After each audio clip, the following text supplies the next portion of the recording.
Yes. Right? Okay. Started and... Good day, good evening, good morning, or good night, peeps. And today, back at it again with Earthbound. Hopefully, Skylar will be showing up soon. I'm going to give him a little texto to tell him, hey, what up, home slice?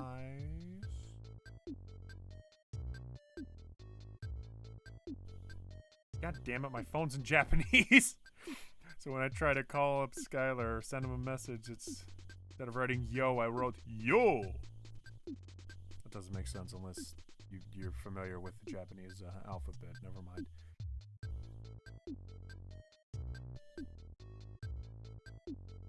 Yo, I'm starting the stream.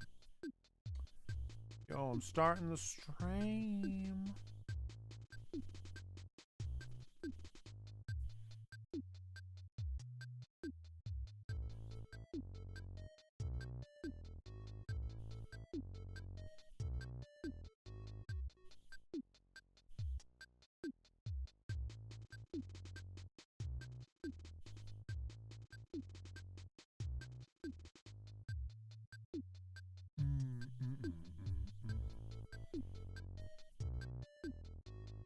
Skylar sending me memes. My phone is just lagging so goddamn much. Skylar! Suppose I can start without Skylar. Might as well advertise this on my Discord though. Bop. I gotta make some Ness art. Earthbound is just such a lovely game. Whew. I've now circumvented everything to like one side, this monitor, because it's a lot bigger and easier to manage. Whew. And I prefer it over any other options. Okay. Hopefully it's not too blurry. Doesn't look like it's blurry, so... I think I'm safe. Alright, here I am. Ba ba ba ba. Let's just start without Skylar, see how far we get. Oh, fuck, that's right, it was here. Oh, shit, Skylar! I need your help, I don't know what I'm doing. Okay, whatever. We'll figure out what to do. It's fine, it's fine. I'm okay, I am. I'm just scared and lost and confused and... What did I do for these guys again? Oh, right. It was like... I think new things, different things from now. Okay. Impressed. Someday, sometime, we help you. Right? I am all in favor of leaving this town and never, ever, ever, ever coming back. Talk to, I am Dr. Saturn Zoom and I can repair your body. Boing! You want me to? No, I am K. Am A-okay. Wait, butterfly. Butterfly! Come to me, butterfly! Oh. Thank you, magical butterfly. Alright, I legitimately do not know where to go. I don't think I need to go anywhere further up this way. At least I don't think so.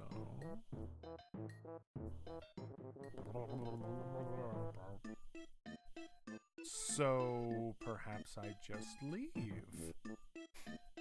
Perhaps I don't need that stinky town and their stinky laws. Actually, wait, hold on. What items did I get? Check. Nope, no, not those kind of items. My goods, receiver, soundstone. I got the soundstone, right? Touches it.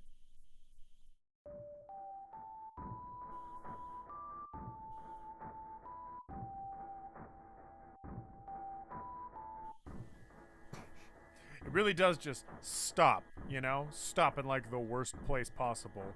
Da da da.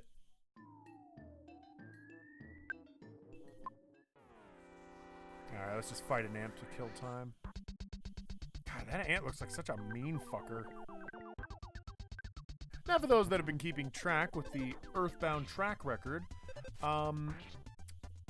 so far we have had to fight Barf, and so far Barf has been harder to kill than an actual gang member and an actual gang leader. So, doing well for ourselves. Inside the present, there was a secret herb. Amber took it. Ah, that's right, and we name all of our cast members after that. Wow, so freaking smart. I miss my beard. Deeply, deeply miss my beard. I still can't believe that I fought so many people, and yet I'm not strong enough to insta-kill these ants. You know, like, just take your big child heel and just go... Just stomp them right out.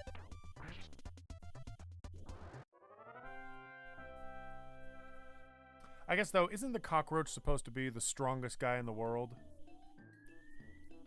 Like, nothing short of using sarcasm is going to take down a shockroach. Hayden, what are you trying to say here? And cockroaches are so powerful, I can't even fully insult them without falling into one of my classic stutters.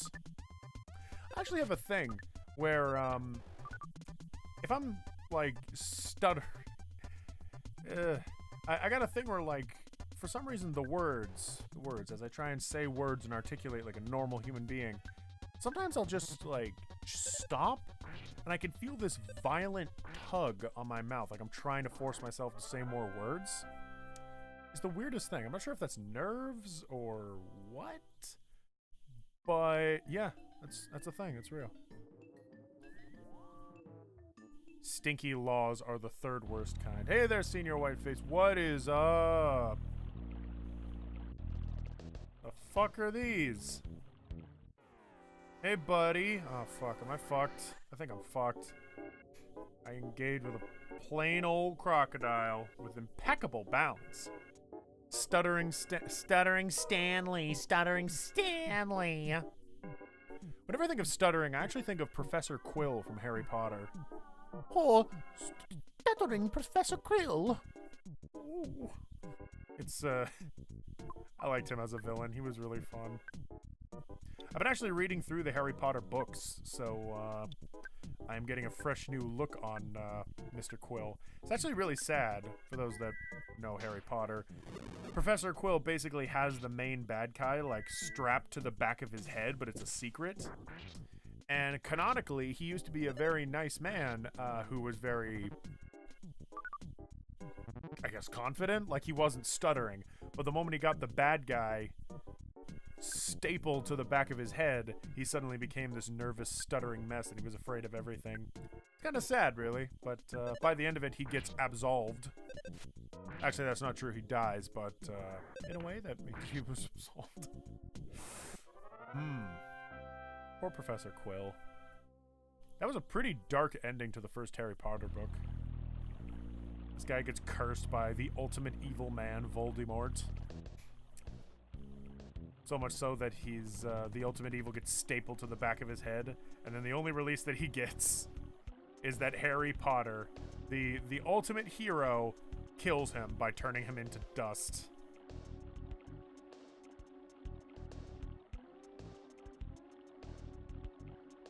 It was a really epic ending, though. He dies for him. He had the best ending. He dies. Also, hello there, Gluty, and hello there, Torch. Welcome to the stream. Skylar should be coming in a sec. He's not here yet, though. The power of love is a curious thing. You make a one man weep, make another man sing. Take your heart. Oh, fuck this area. I'm not going to this place again. Take your heart to a little white glove. More than a feeling. That's the power of love. I really love that song. Oh, it's so happy. I miss my beard. Trying to grow it back. Bigger, stronger. I was feeling a little weak. The hairs weren't quite growing on the cheeks. They were only growing on the neck. And I didn't like that. Please let only ants attack me. God damn it. Fucking alligator. Okay, Sai poo-poo them fuckers.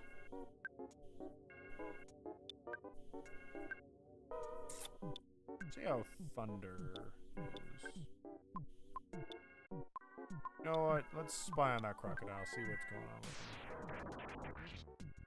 him. Oh, that killed him. It's making NES noises.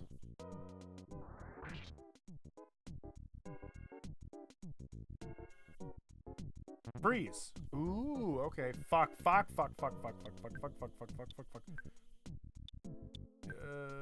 John. God damn it. John. Damn it, I was really hoping. I should have used an item. Why the fuck did I not use the... Whatever. Oh, wait. Go back. Offensive. Freeze. In fact, offensive. Freeze. Yeah, freeze that fucker. Oh, he is super duper dead. Just annihilated him with like almost 400 hits. Jesus. Yeah, Johnny John, get up.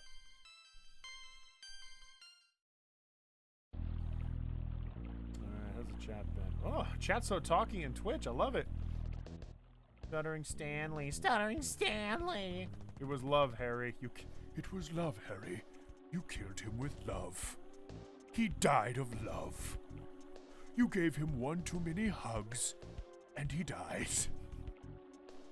But Professor, you did it too. He died. There is no other explanation. He died. Oh, what? I can't go through the waterfall. Oh, the waterfall again. Ugh.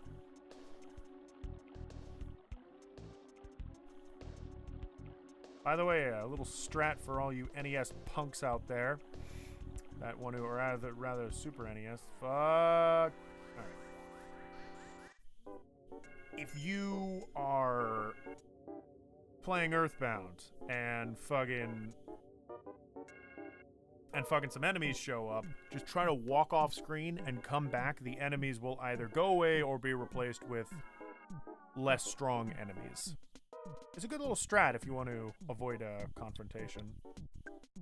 Oh, fuck this guy.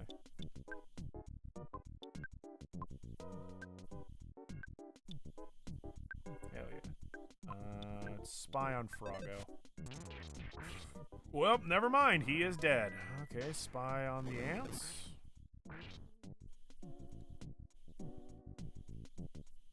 Vulnerable to fire. Hey, I was right. Vulnerable to oh, fuckers. People kill Ghibli people call Ghibli the Disney of Japan, but that's high rank blasphemy comparing Ghibli to the scum that is Disney. Disney's been fucking up lately, whereas Ghibli's been more like... I don't know anything offensive Ghibli's done. They just have made movies, like, and some have been good and some have been great. Mostly great, though. They've never done anything, like, offensive or stupid. Disney's consistently done really dumb things. They've, like, pandered a lot. They have bad work conditions. They have committed quite a few nasty sins once in a while, so... Bad news for them. Honestly, I think people made that comparison of Ghibli to Disney in, like, the beginning of Ghibli's success, because Ghibli was hitting it so big, they make, like, beautiful animations and art and all that. And at the time, when Ghibli first got famous, Disney wasn't doing anything too stupid yet, or if they were doing something stupid, we didn't know about it, so...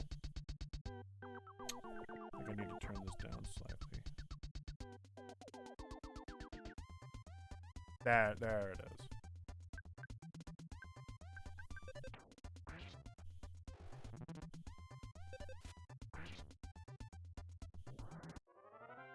On the Really?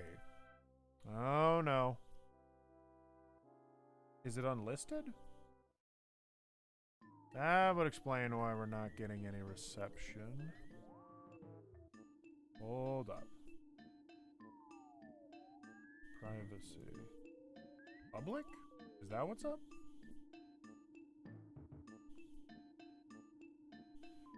Monetization, da-da-da.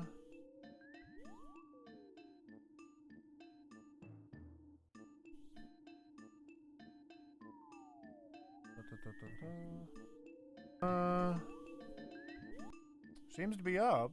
At least the link that I have.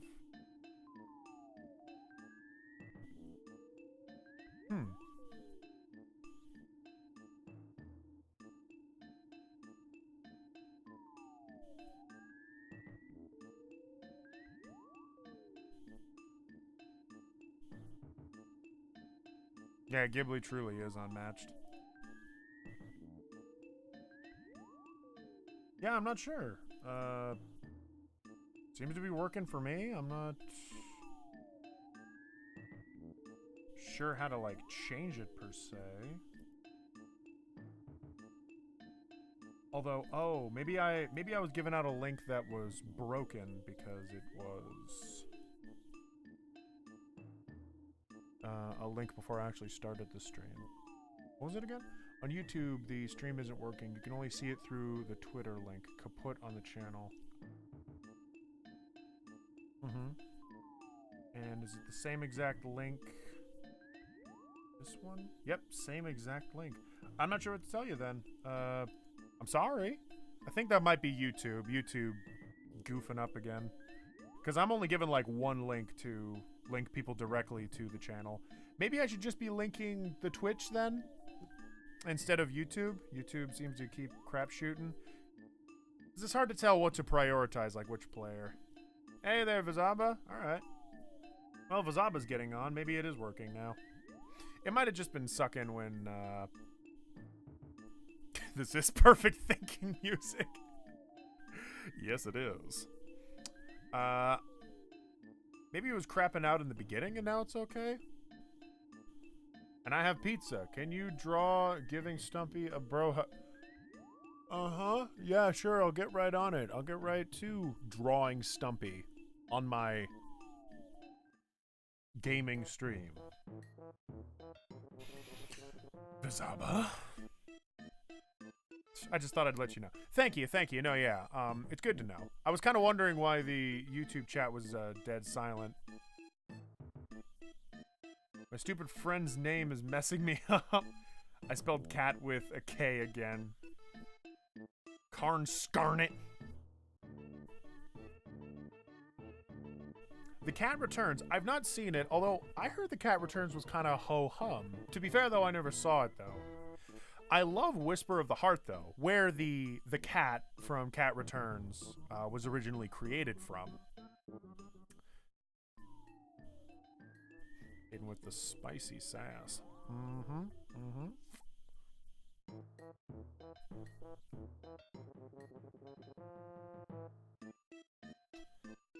Where the fuck do I go, Skylar?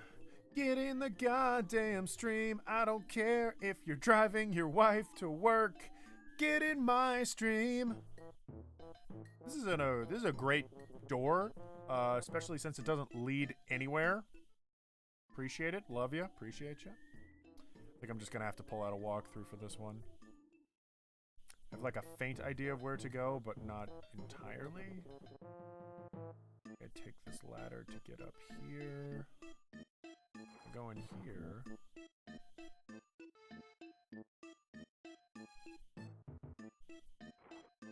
I get to soak and cool off with all my bros. Hey. That's right, and I had coffee and it was really nice. Oh yeah. We like took a break for coffee. Whisper of the Heart is banging. Hell yeah. Okay, I encounter some bad boys. Ooh! Oh no, it's a couple of bad boys. Better be careful or else I'm gonna pee myself with all these bad boys surrounding me. Ooh.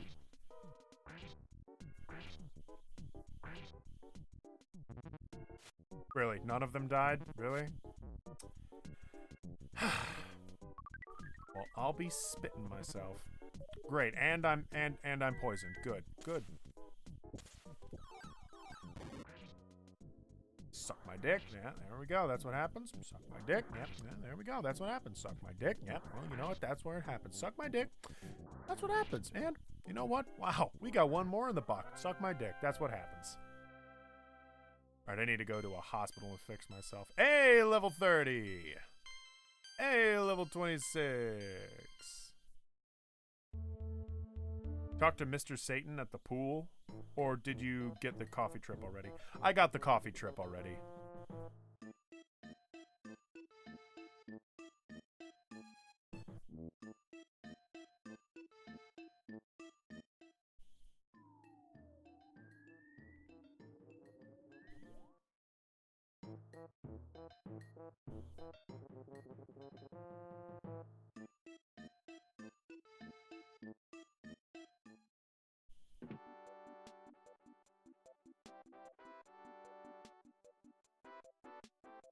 Drad, The Cat Returns is a brilliant comedy that rivals The Emperor's New Groove. I don't believe you, but I do believe that The Cat Returns is probably a good movie. Oh, what the? Oh, shit. This is the one where my controls are fucked up. They have this stupid thing on my head.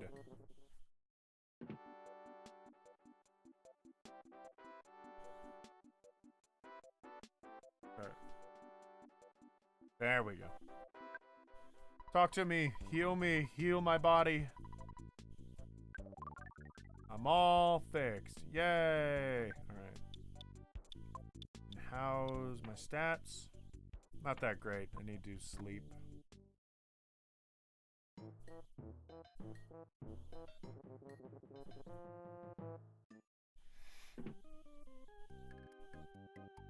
I think we have a guy here with an obsession. Do you want slumber? I love that he calls it slumber.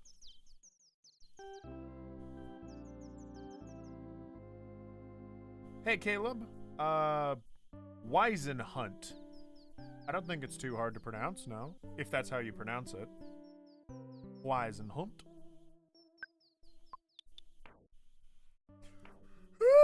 Okay. I don't need to save anymore. I haven't been doing anything. So I think I still need to get the stone, right? Because where I left off, I was really tired, and so I just wanted to call it a night.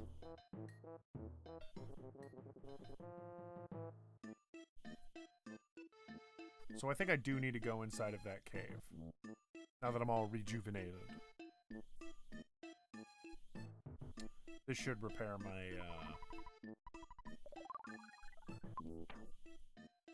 Oh, I already was, so.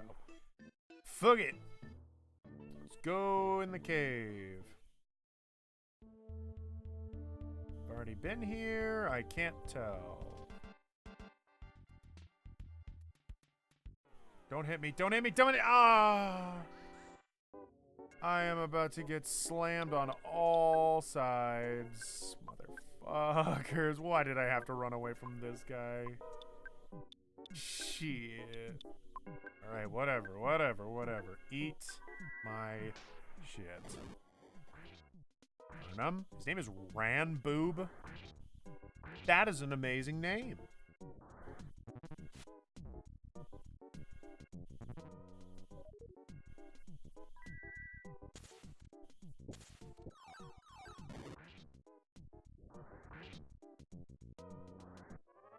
Alright.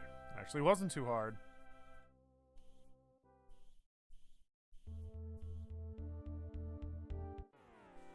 I'm getting a lot of PP for this. Like 2,000. What have I done so far? I've killed Barf. I've had my first fight with Barf. I think I'm trying to get the third stone now. I only have 2 of the sound stones. And I've been in this village for a while. The village with the big poo-poo noses. Yeah, like in the game.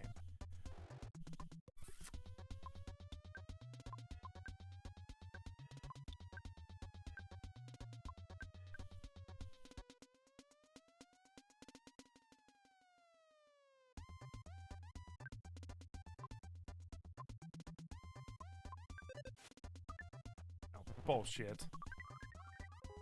Oh, crap. I should have killed these guys quicker.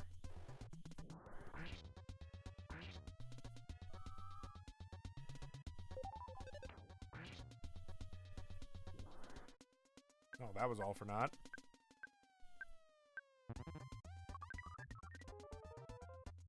Frig.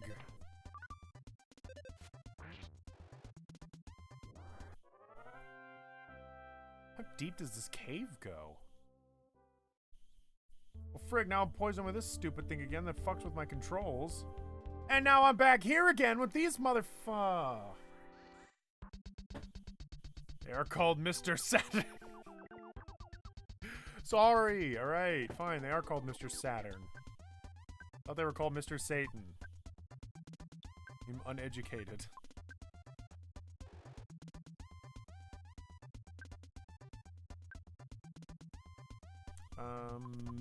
Hit Mr. Boob. Boob? Where's Skylar anyways? He hasn't even texted me back. He was so adamant to do this.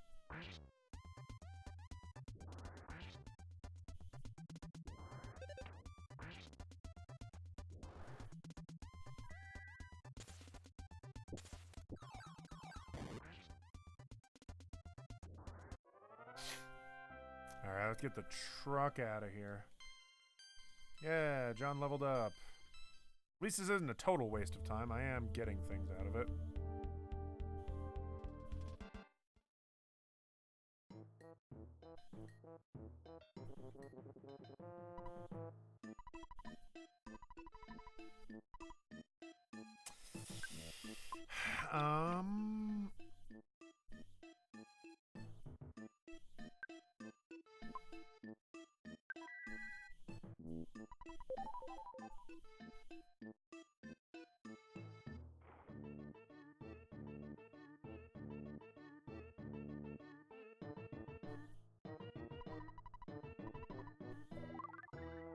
Hey! Even healed in the mushroom. Alright, so that's what that thing does. You know what? Maybe we don't need that. Maybe I just need to eat some stuff. That's good of them because this cave has so many instances where you can get poisoned or mushroomed. Or shroomed, as I call it.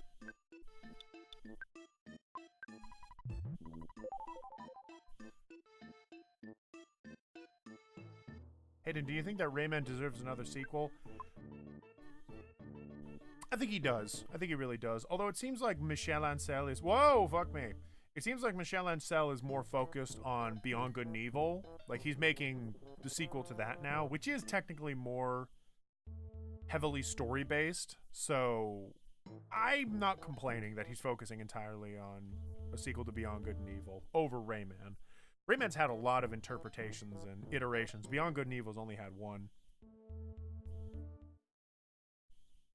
The problem with another Rayman sequel is that Ubisoft tried twice with good reception but poor sales. That's another thing. Rayman is lovable, but only to, like, a very niche... Oh, fuck my asshole. To a very unique, niche market.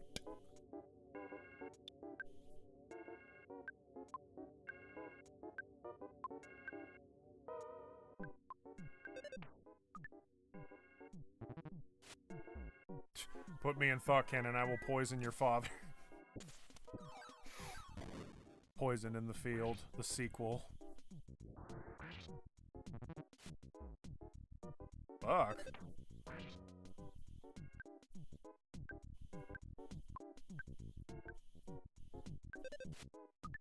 Oh, motherfucker.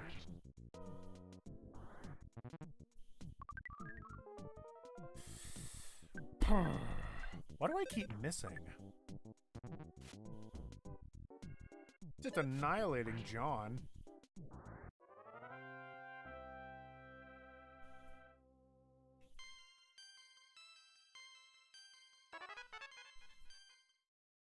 Well, at least I'm not wasting time. I'm grinding.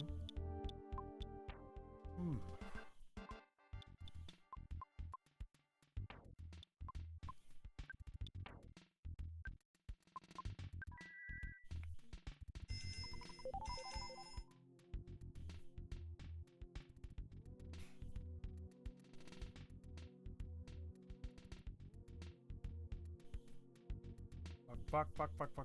Whatever. I'll fight them. I'd rather fight them than fight a big crowd like before. Son, you will never get the crown. Never. What is ThoughtCan? ThoughtCan is a podcast that I do with a couple of my friends. Yes, Skylar, there you are. It's a very unfiltered, very philosophical and amazing and wonderfully thought-provoking podcast. We typically tell stories, talk about current news. It's very much just a very fun podcast, a for-fun podcast, and it is very fun. Hello! Hello! Hello! Hello! How long have you been streaming for? 30 minutes? Yeah. God damn it. 30? I didn't get your message because I wasn't on Discord. Yeah. Well, hello! Welcome. Hello! I'm not sure what I'm doing, so I'm just kind of wandering around. I was thinking about mini consoles, and one I'd really like to see is Dreamcast Classic. Right? Why don't they just put all the Dreamcast games onto one of those stupid, like, not stupid, awesome mini consoles, like the mini NES? Why not a mini Dreamcast? Why is this so hard? All right, where did we end? We ended with I have 2 of the Soundstones right now. I'm still in the area with Mr. Saturn. Oh, right, I remember now. Okay, yeah. So did you go down that area that was like a straight shot? Like, I'm trying to remember what it was. There's that cave from Saturn Valley. You go straight through, and then there's a big forest area. Doesn't sound familiar. I'm outside of an area with a pink pool. Let me see where you are. Well, right now I'm fighting. Okay. Let me finish killing Ranboob. Keep getting poisoned. I should probably grab my headphones because I'm realizing that my voice is kind of hairy. Yes. All right. Let's see where you are because I just saw you in the fight. Keep going straight. I'm in a cave and I just got a mushroom on my head. Keep going straight and get out of the cave, I think. Okay. I'm out of the cave now, okay. Okay, yeah, just keep going, just go straight down and just keep following the path downwards. It'll eventually loop down to your right. Okay. Are you trying to make them disappear? Yes. They're too close to you to do that. No, some of them went away. Oh, motherfucker. Whatever, I'll fight Ranboob. Ranboob sucks. Ranboob. Ranboob can bite it. Sigh poo poo my dreams. Son, give me the sigh poo poo.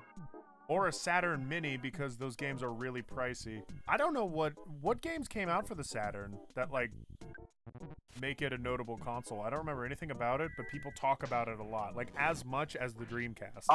Well, there's Panzer Dragoon Saga comes to mind because that game is stupidly expensive. So that would be a chase game that people probably go to. There's Nights into Dreams. That was Saturn? Yeah. I thought that was Dreamcast. Oh wow. There is They may have done a Knights game on there, I'm not sure. There's some of the Shining Force games. I would think so, because Dreamcast was also Sega, right? Like, they made the console? Yeah, There's it's Sega. gotta be a Knights on there. Yeah. Sonic R is on there. I think Sonic 3 Blast was ported to it. Was Sonic R, like, classic for people? Like, do they look back on I it with don't nostalgia? fucking know. I don't know. People talk about it so much, it's gotta be. Let me see what other games are on there. Police Knots. A lot of fighting games actually. I see. So a demographic, a very specific demographic. Yeah, there's also Princess Crown. Snatcher. Oh, Snatcher's cool. Yeah, I like that. Ooh, Metal Slug was on it, I guess. Hey. Sonic's R is divisive. Interesting description. If Bam Pizza can get you on his podcast, I can be on yours. That's not how it works, Glugy. That, I don't know if that's related. Funny enough, a friend of mine does want to be on ThoughtCan, but for a specific reason. He has a lot of literature that he wants to talk about, and I'm like, oh. Is this the kind of crowd we have? Literature? I actually kind of like the idea of it. It's mostly like about comedy writing, and I'm like, that sounds interesting and kind of different from what we usually do. Oh, okay, I've actually got a list of some games that are on the Saturn that might be worthwhile. Panzer Dragoon Saga, Radiant Silvergun, Night into Dreams, Shining Force 3, Burning Rangers, Shining the Holy Ark, X-Men vs. Street Fighter, the original, Guardian Heroes, Princess Crown, and Sega Worldwide Soccer 97! Hell yeah! It's weirdly highly rated, and I'm like, alright. Okay. Fighting is the main thing you get for it. You know, honestly, the big one that that I would probably get is like I would honestly get a Neo Geo. Is it Neo Geo? Yeah, Neo Geo. A Neo Geo Classic. I would totally get that. Because those ones were pretty damn close to arcade quality. Problem is the Neo Geo is very, very expensive. I imagine so. That's what I continuously heard about stuff like Neo Geo. It was just too pricey. It was too much. There was like too much shit for it, and there wasn't really a standout title for it that really sold the console. Metal Slug is probably one of the big ones. I don't know. I guess they sell. What the fuck? They sell Neo. Okay, he does exist.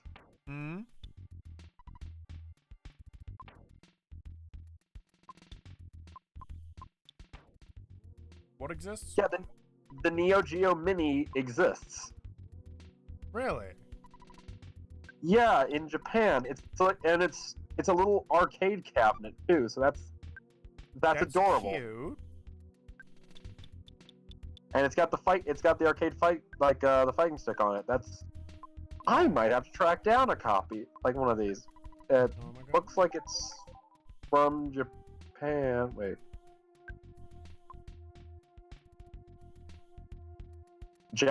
Text. What games are on it? Aggressor of Dark Combat, Alpha Mission 2, Art of Fighting, Blazing Star, Burning Fight, Cyber Up, Fatal Fury, Special, Garou, Mark of the Wolves, King of Monsters. I think Garou's on Dreamcast too. Dude. So, I am right in front of a glowing, flickering light. Should I go through it? That's the boss. Fuck, I'm not in a good place to fight a boss. Boy, they sure do kick the living shit out of you before you fight a boss. Let me check to see if the guide has any tips for you being an idiot. Oh, boy.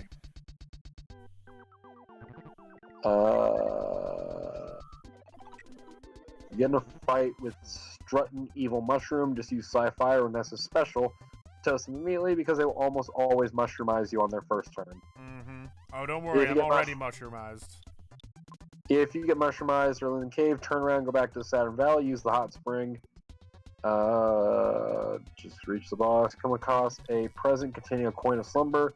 Useful defense item, equip it to whoever's defense is on the low side. So did you find a present with a coin in it? I think I just did. Yeah, you can equip it to whoever has the lowest defense. Okay. Yeah, what were the rest of the games on the list? Garou, King of Monsters 2, Kazuna Encounter, Metal Slug 2, Metal Slug 3, Ninja Commando, Ninja Masters, Puzzled, Real Bout, Fatal Fury 2, a lot of Fatal Fury, Samurai Showdown 2, Samurai Showdown 4, Samurai Showdown 5, Sengoku, Shock Troopers, Second Squad, Super Sidekicks, and then like 7 King of Fighters games. Last Blade 2, Top Hunter, Top Players Golf. What the fuck is with golf? Twinkle Star Sprites and World Heroes Perfect. It's mostly somebody was just asking like what all is on it. The Neo Geo mostly was ports of of which company was it?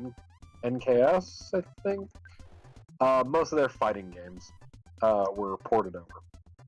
Yeah, SNK. Sorry, not NKS. SNK. Which Nice. most of the stuff they did were arcade games. So it's mostly just ports of those, which not a problem. Mm-hmm.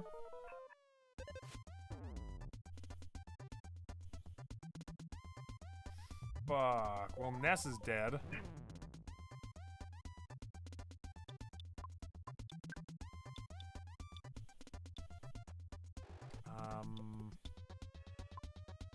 Is there a good to bring Ness back? Skylar, tell Hayden to let me go on Thought Can. Okay, I am now telling you, as I was instructed, to put him on Thought Can. Whether I mean this or not is up for debate. Well then. Are they arcade perfect or close to it? Oh, they're damn close. I basically used a lot of the same arcade software or hardware.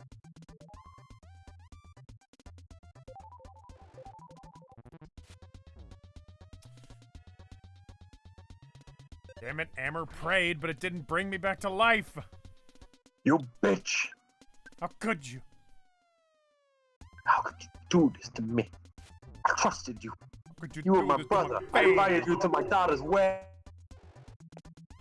How could you do this in front of my fam? Oh god, it's just Amber all alone with a mushroom. Oh, and now, the mushroom's alive, but we're all dead. Oh, but at least she leveled up. Oh, thank goodness. She'll need that level up to cope with the loss of her two friends. Now dead. And now my controls are all fucked up. John's condition's critical. Oh, it's more than critical. He is dead.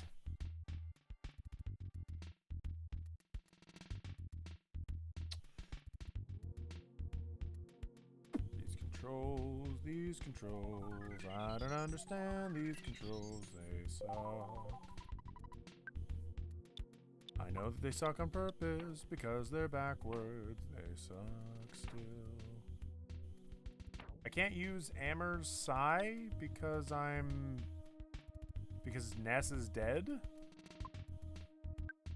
What? I can't use Amber's Psy because Ness is dead. It's not giving me a Psy option. Apparently, you need the leader. Ironically, Torch 5013 says, "Don't be afraid to use Psy if you can." Well, shit. Skylar sacrificed so much for you. Will you do this one thing for him?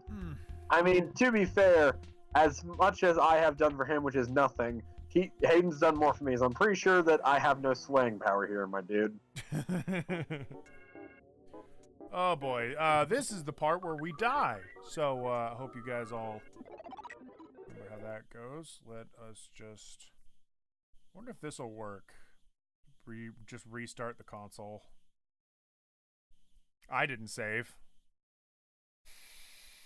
When was the last time you saved? The last time we played. So we were still in the land. Well, of you Mr. might Saturn. want to stock up on some fucking healing items while you're in Saturn Valley. Then Apparently so. Where is that? The shop for that? I don't remember. I think I do.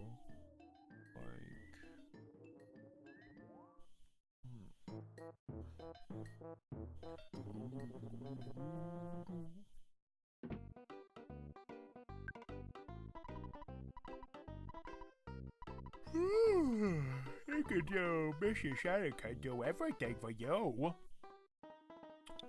Horn of Life, I don't even know what that is. The Horn of Life, if I recall, it's a revive item. Oh, is it?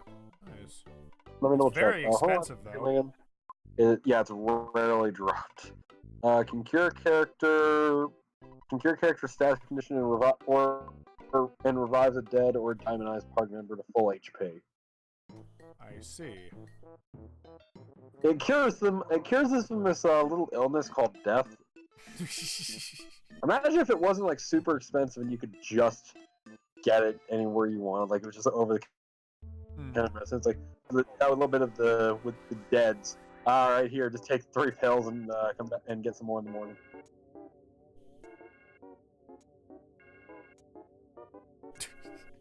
Hayden, I'm the most famous YouTuber this side of the planet. I have over 10 subscribers and haven't uploaded in months because all I post is garbage that has no effort put into it.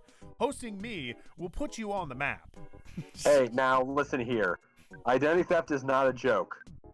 Hayden is his own person. You can't copy just him. grab at my facts here, right? And also, listen, I recognize that, okay? I know that that's from my wiki and that you just copy pasted it, all right? You can't get anything past me here. Jeepers creepers, the things that people try to do, the things that people try to get away with. Could people stop fucking mushroomizing me, please? If you're facing mushrooms, your best bet is to sci-fire them. Because they burn so well. Everybody loves cooked mushrooms, unless you don't, in which case, you're not invited. I don't know what to tell you. Yeah, you're not invited. I suggest suicide for this run. That's probably back when I was dying. I suggest suicide for this run. I just imagine that being said to, like, somebody telling you that while you're being reincarnated. He's like, all right, you're being reincarnated in Saudi Arabia. I suggest suicide for this run. Well, I love that because it also implies that, like, life is a run. Like a video game. Like, it's just like, oh, well, you know, for this run, I suggest that you, you know. Nope, no.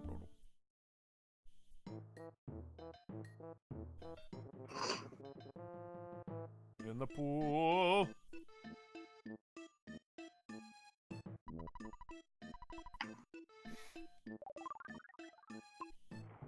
No, it didn't inherently sound like a joke towards my channel specifically, but it was a really easy way of being self-detrimental. Don't worry, Glooty. Oh my gosh.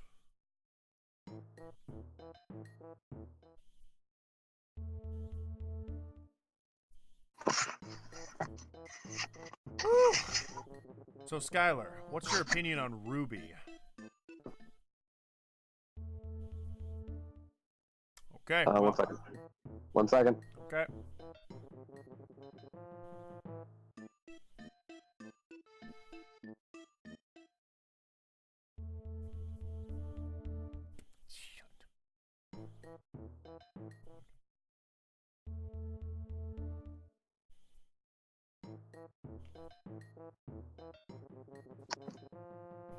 Alright, Ruby. I don't really have opinions on it. Haven't watched much of it. Been meaning to, but I'm absurdly lazy. I'll tell you right now, you're not missing a goddamn I committed suicide on this run. I was gonna say, you aren't missing a goddamn thing by not watching it. I'm watching it with a friend right now, all of it, and we are heavily invested in it because it is so stupid. And like one of the dumbest shows I've ever seen, and it's hilarious. It is so funny how many Ruby. things. It's so hilarious how they get He's so saying many things he's talking wrong. about Ruby when he's saying it's the dumbest show. Motherfucker, I did. Her response was, "That's like your opinion, man." I know. I deeply do not like it though. It is so ridiculous and silly. I commend them for trying to make a show, but it's way too like internet-y. Yeah. Like, they screw up so often on, like, the littlest things, and the writing is so not there. Here's the deal, though.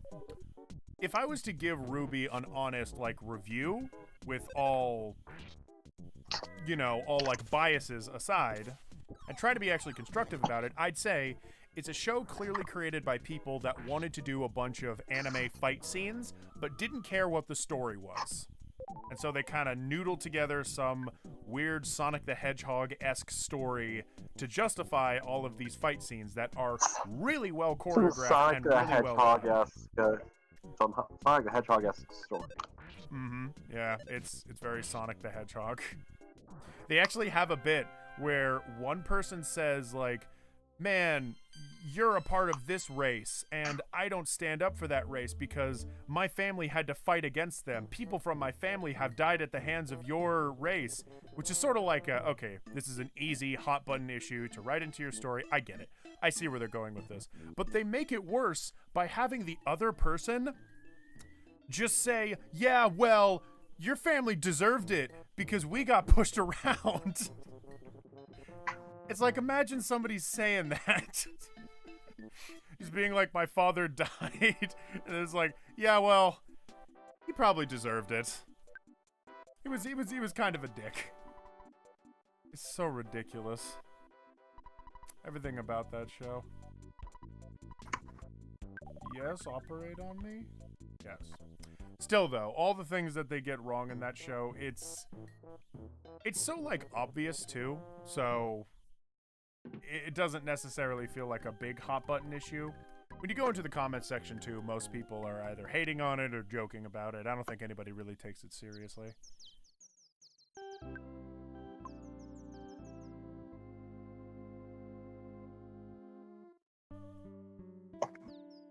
Oh right, he doesn't have any PP. Okay. Then I will leave him BB.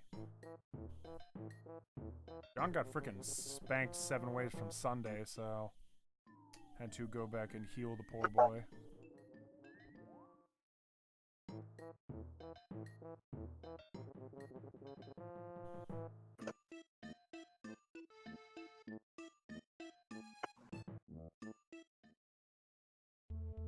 New. Trying to do this in-out strategy. Where if just find a moment where there's nobody there, I can easily get through.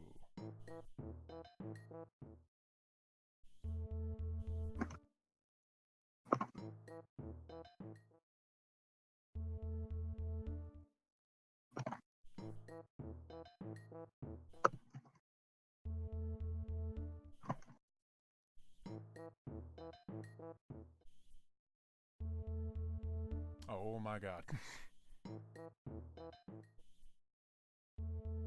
Whoa, what the? I wouldn't go in the. This is fun. I know, right? Jesus Christ. It's the fact that when you get mushroomized, you're just super extra duper fucked. So, speaking of, you know, things that are the worst thing ever. Yes. To a Yu-Gi-Oh! Casual tournament. That was... Yes. That was a thing. Well, what? You cut out. What about Yu-Gi-Oh? I went to a casuals tournament today. Okay. Was it like that really didn't lame? go well. There wasn't a lot of people. There was maybe like 16, which isn't bad. But I did not do well. Oh no! I won, and I won at least one match, and I still got last place. That sucked. So somehow the person who I beat got a better record than me. So that's upsetting. Yikes! Yeah, had a lot of like really close calls, but I kept fucking up. Oh well, next week it'll be really fun to see how annoyed people get. Because I've got a deck in mind, and no one's gonna like it.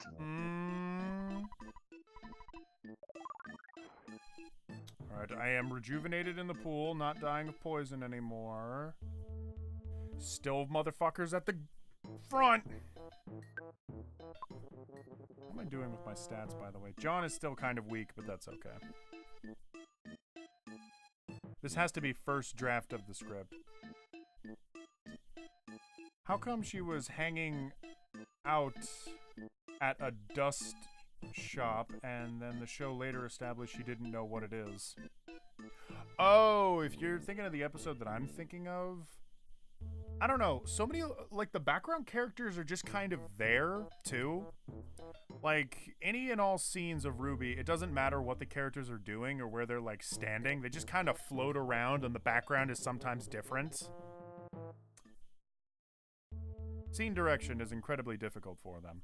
Also, I notice a lot with 3D animated shows. It's really hard for people to not make up to get to the fucking door.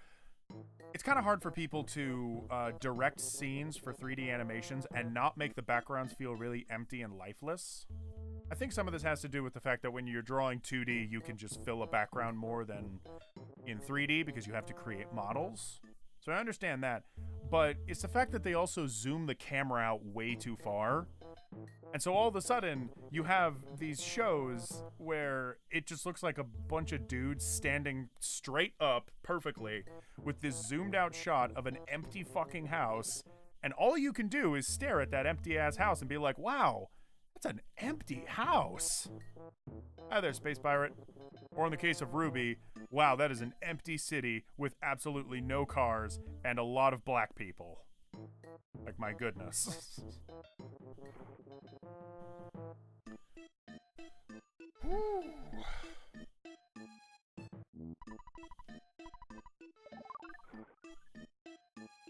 Skylar. Yeah. How many movies have you seen lately? I saw Halloween last. Oh, hang on, I want to check the messages. I think I remember you saying you have a story with the DMC games, how you would rank them best to worst, playing through 3, and might consider going either back to the old ones or gift 4 a go. I mean, I've played the Devil May Cry games. I quite like them. I know Hayden has done a video on them. Everybody go watch it. Just go watch this whole video. It's a bad video. It's a bad video. Hang on. It's terrible. I keep it up though because it's funny.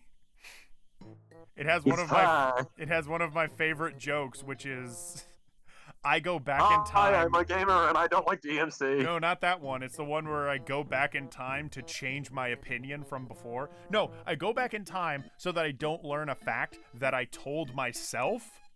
And so I use an Ocarina of Time to go back in time to, like, the start of the video. I punch myself out, and then I sit down in the chair and go, ha! Fixed it. What did I fix? And then I just keep going.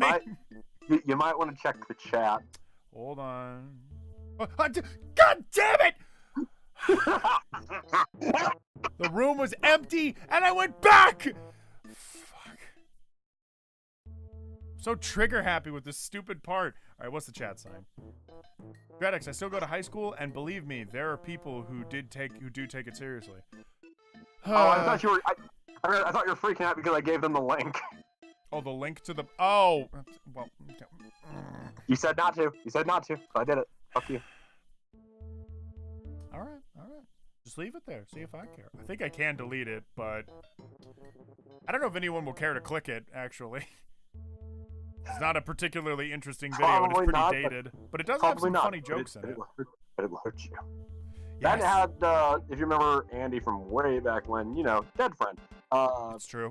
His favorite joke. Fuck the system! Fuck the system! Yeah, that was great. Or I just call him like, oh, yeah, I'm talking to Hayden. And you see him back then. Who? Hayden. Who? Hayden. Who? Fuck the system! Fuck the system! Yeah. I remembered hearing him in the background of a call once.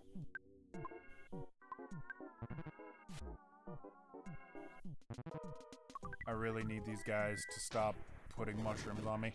I love how the guide is so helpful and wonderful that it gives me the super logical advice of if you get a mushroom, go outside of the pool. I don't think the guy writing this realizes how far that is and how easily these fucking mushrooms will just throw a mushroom on top of my head. Just start a garden in my ebony black child locks.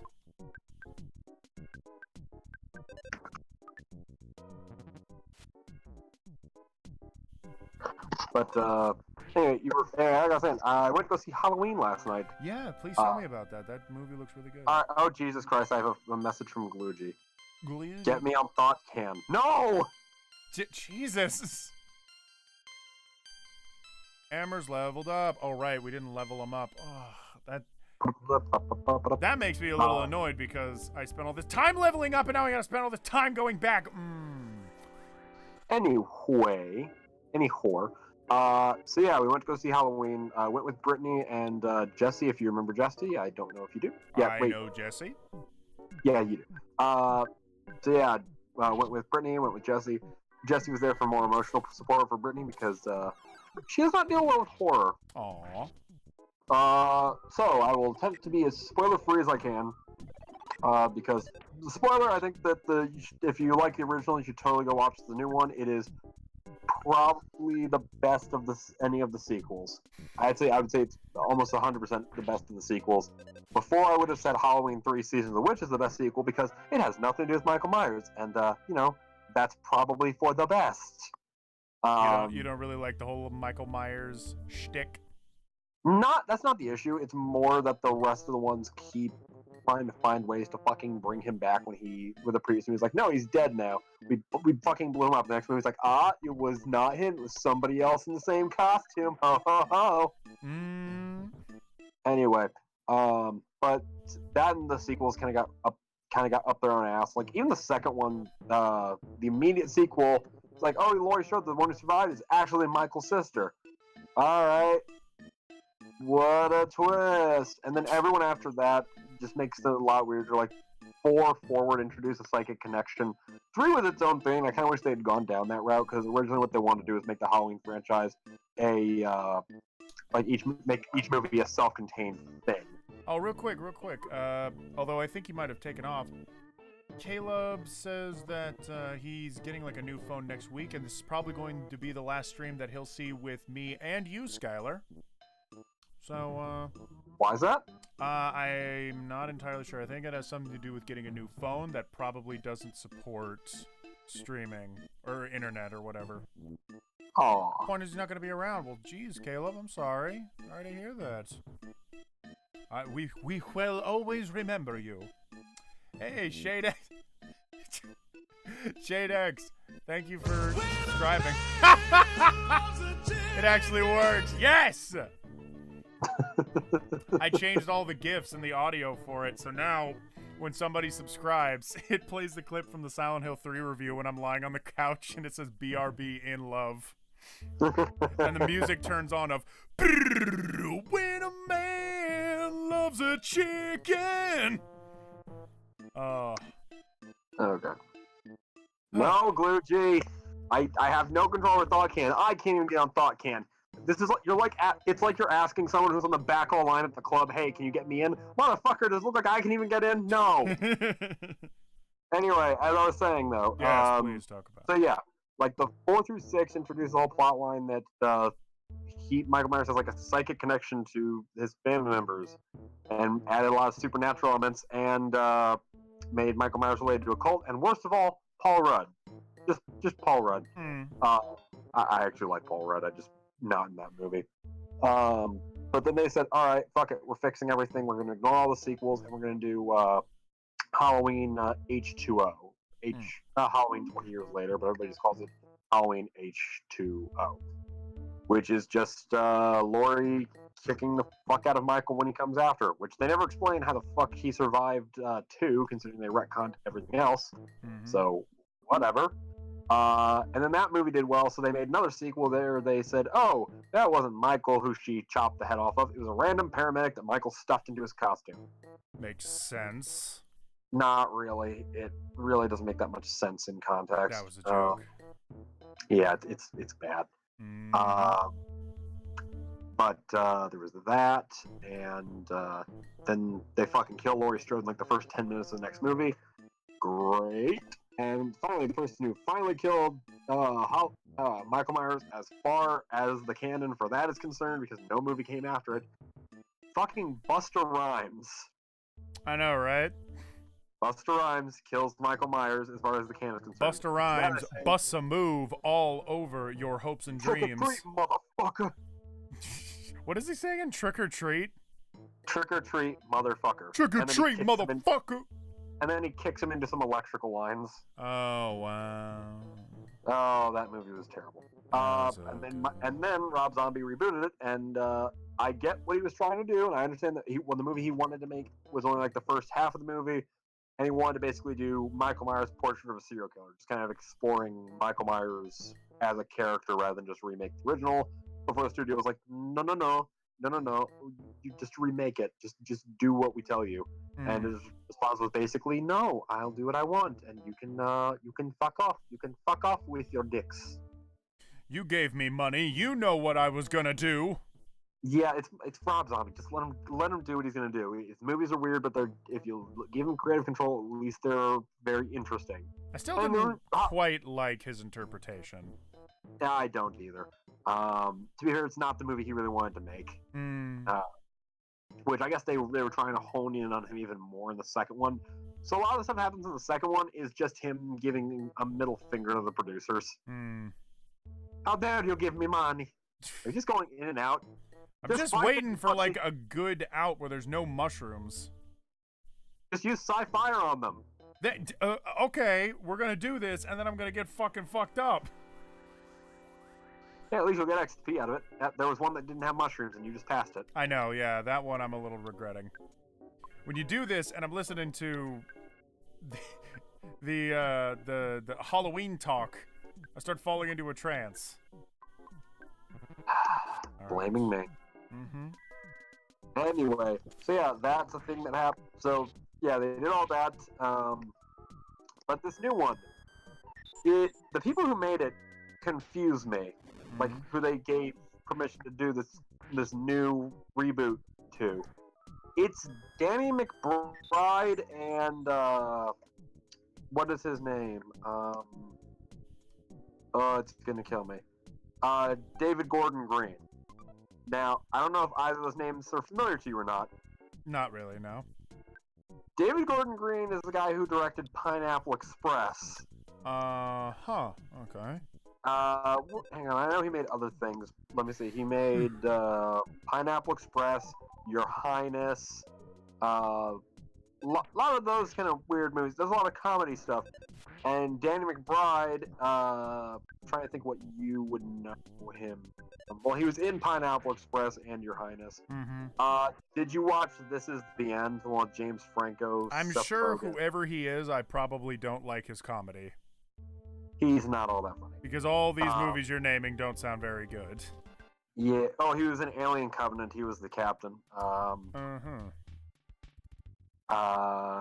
He was in Sausage Party. He was in a lot of he's in a lot of the Seth Rogen stuff. I see. A lot of he's a comedy. So they're mostly comedy, and I'm gonna be honest. I didn't think they would make it work well because I'm like, he's a comedy writer. I don't know how he's gonna do horror, but I guess they've been trying to do a horror movie for a long time, and they just kept getting told no. Until eventually they were finally able to give a good enough pitch to what's his name? The guy who's in charge of Blumhouse Pictures. And he was like, all right, I'll allow it. And so they went forward. They got the rights to do Halloween. Laurie's back. And it says that none of the movies except for the first happened. He hasn't been just wandering around. He's been in captivity since since the end of the first movie. Cool. I know one thing about it is that the asylum where he's kept looks like an asylum that was designed from the 1970s. Like, it's this weird checkerboard-looking thing. Yeah, it's like that's the outside area where they're able to be, but all the checkboards are because each one has, like, they have, like, the strong like, wire that connects them to the ground so they can't get very far. So that's why the boxes are there, so that you know, like, where you can't step in. I see. Which, that was an interesting scene. Like, that's the opening of the movie, is just him trying to get a reaction of Michael. Michael just will not react, but everybody else around him is freaking the fuck out. Can you see his face? Very briefly in some scenes, like, you see, like, the side of his face, like, his fucked up eye, because he got stuck in the eye with a clothes hanger in the first movie. Oh, that's right. A lot of that stuff. Also, goddamn, he's brutal at killing. And he seems to just kill this. And sometimes he's like, oh, there's an opportunity for him to kill somebody, and he doesn't take it. But then he'll go out of his way to kill somebody else. So that was good. A lot of the dialogue was really good. The comedy was really good because there was actually some decent comedy in it too, which isn't that surprising, but you know, because the guy is usually a comedy writer. Yeah. So that's not too shocking at all. It's not a problem either. So pretty good jokes just all around there. That was good. And Laurie Strode was basically playing the version of Laurie Strode she's been wanting to play for, I guess, a very long time.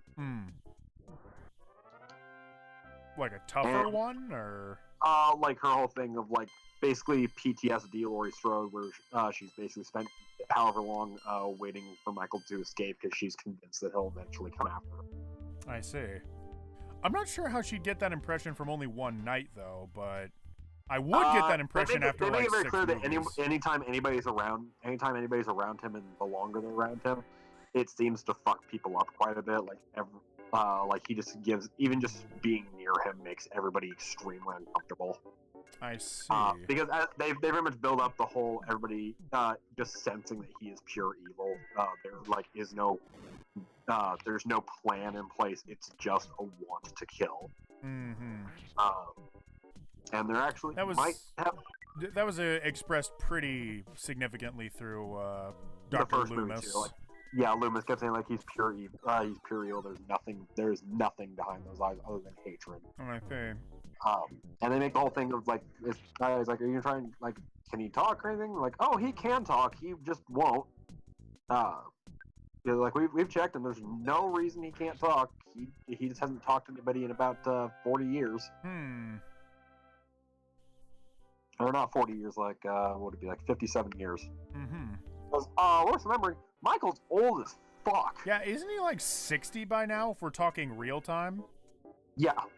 And it's set in modern, so yeah. By the way, both my friends are dead, so, that's alright. This area is fucking hard. I didn't remember it being this hard. I guess I just need to grind.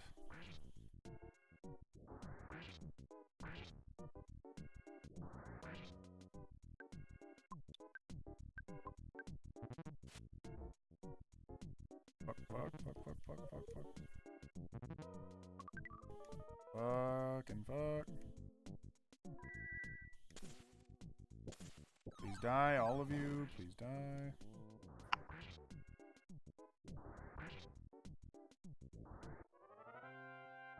Okay, let's get the fuck out of this cave.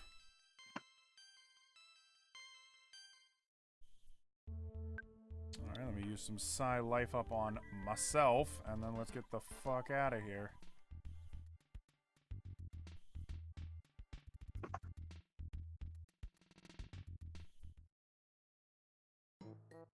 Okay.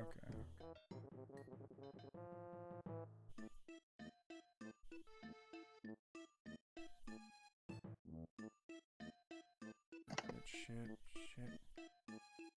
But yeah, Fuck. This fucking walking around thing is giving me agita. Then just progress through and then go back. I'm going to the pool.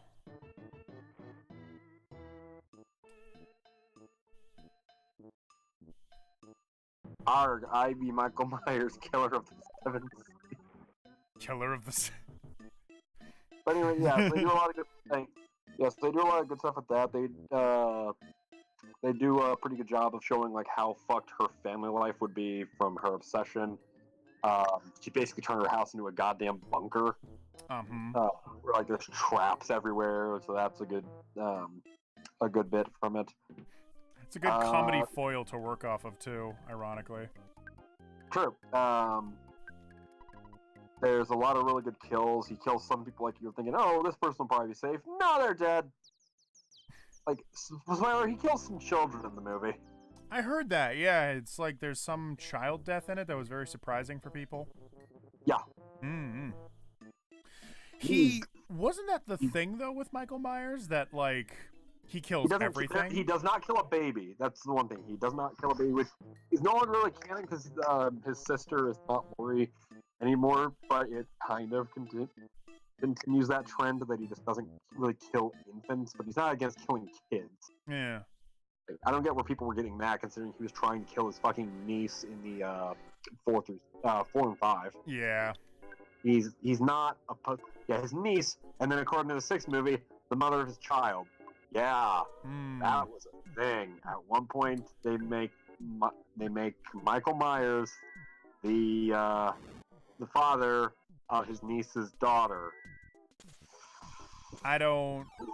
Who approved this? That was when they were getting into like the cult stuff too. Yup. And it's like, oh, Michael Myers is now one. He's just a grunt that's a part of a cult now. And it's, Yeah.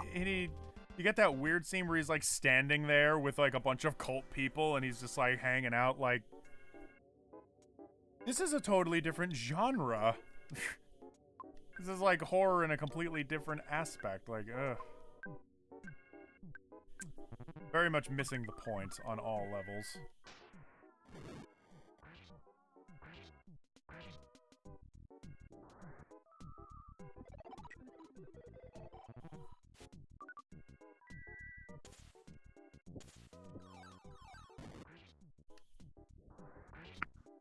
Honestly, I remember the first of the Halloween that I saw was Halloween 5, I think, with the goofy cops.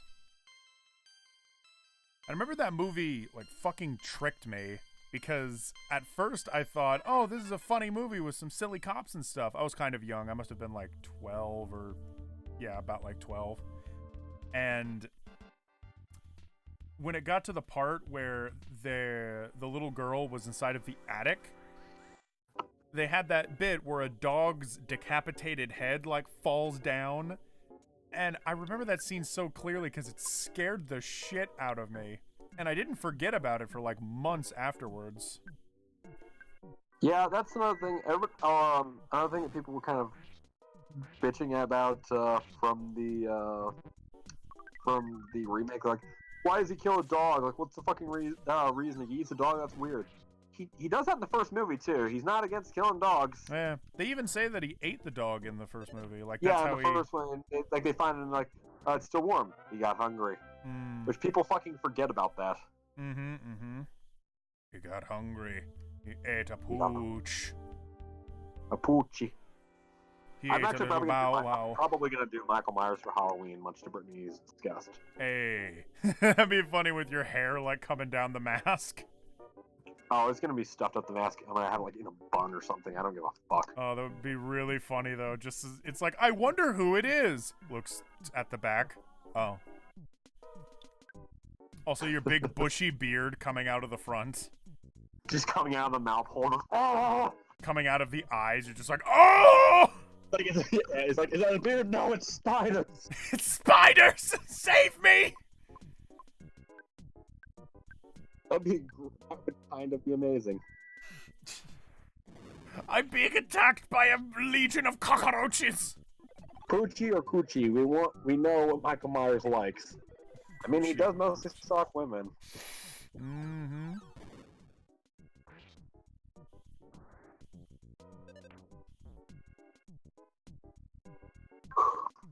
I still really want to watch the Halloween movie with what's his face in it, the rapper guy.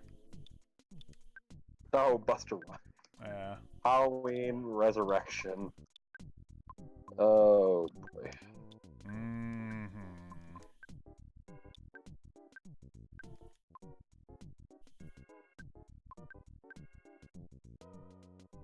Do I have any goods that I can get? Oh, I can drop a bomb on him if Amber's fire fails. Nope, he died. Alright, I have got to heal John. Luckily, we are, you know, getting some experience for this, so it's not a total waste, but I still highly doubt I'll be able to fight the boss by the time we get to him. This is just more like a run for the sake of leveling. In fact, actually, I should probably start moving backwards so that I can heal once again and try again. This is where the game gets freaking hard.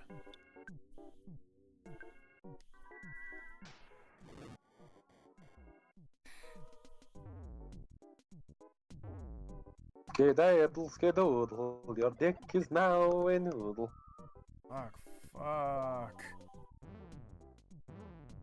Holy shit. What is with these guys? Occasionally they'll just hit me so hard that almost everybody in my party is dead. Goodness me. This is like Persona 4 all over again.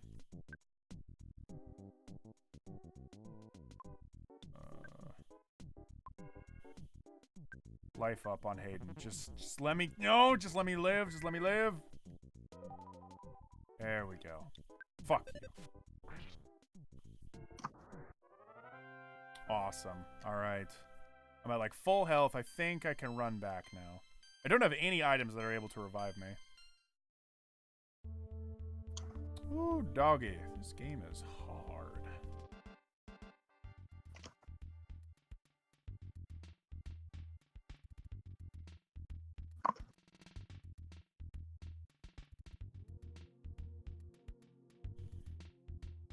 You know, if we're talking about remakes of horror films, do you remember the remake to Nightmare on Elm Street? And Friday the 13th. Mm-hmm. The Friday the 13th one was, like, a lot more boring, you know? There wasn't much to it. And it definitely felt especially... Well, Michael Bay-y, but it wasn't made by Michael Bay. Well, here's the thing. It was done by Bay's production company. Yeah, what are they called? Platinum Dunes. Platinum Dunes, that's it. Yeah.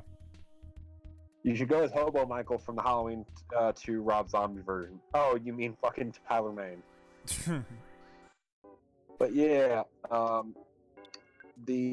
actually, you know something I'm kind of... Well, the thing was very boring. But that was actually something I brought up to a coworker before I saw this new one. Which of the, like, 80s, 90s, and I guess 70s horror franchises have been treated the best, or at the very least have been the most consistent? I'm not saying which ones have the best movies within them.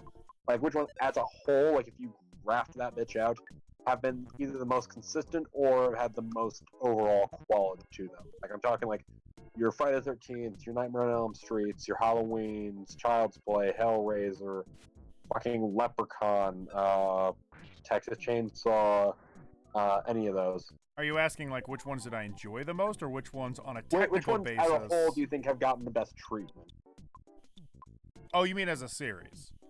Yeah, like as a whole series, like going from the original Let's to see. now, like which one's got the best Texas treatment? Chainsaw Massacre seems to have done really well at first, and then the sequel afterwards was just really ridiculous and essentially a parody of Friday the 13th. On the harvest, bring it down. So it down. I'd almost say that that's actually a good thing, because in levels of entertainment, it was very funny. And it's like that. I can't imagine them ever making a sequel. So a sequel like that's intentionally poking fun at the idea of making a sequel to Texas Chainsaw, I think that's pretty good. The most they fucked up with Texas Chainsaw was probably when they got Matthew McConaughey in with his robot leg.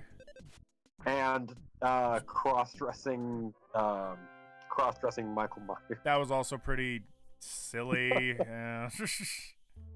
Ooh, didn't land. The girl who's supposed to be captured starts just yelling at because he's like, no, I'm leaving. Fuck this. And Leatherface gets up and he's like, ah! And she immediately turns around. You sit the fuck down and shut up. So dumb. Oh Lord, I hate that movie. I don't know. I'd honestly say the one that's been the most consistent throughout, probably the Child's Play series. I don't really remember it, but probably, yeah. Oh, Senior Wife agrees with me, actually. Child's Play, for sure. Same people have always worked on those movies. Yeah, the guy who created it is still working on the series to this day. Oh, dude. Torch brings up a good point. The Evil Dead is still pretty up there. I would have to agree. No, what did you say? I didn't hear what you said. The Evil Dead. Yeah, I will admit, and this is considered heresy by those who are Evil Dead fans, I don't actually like Army of Darkness very much.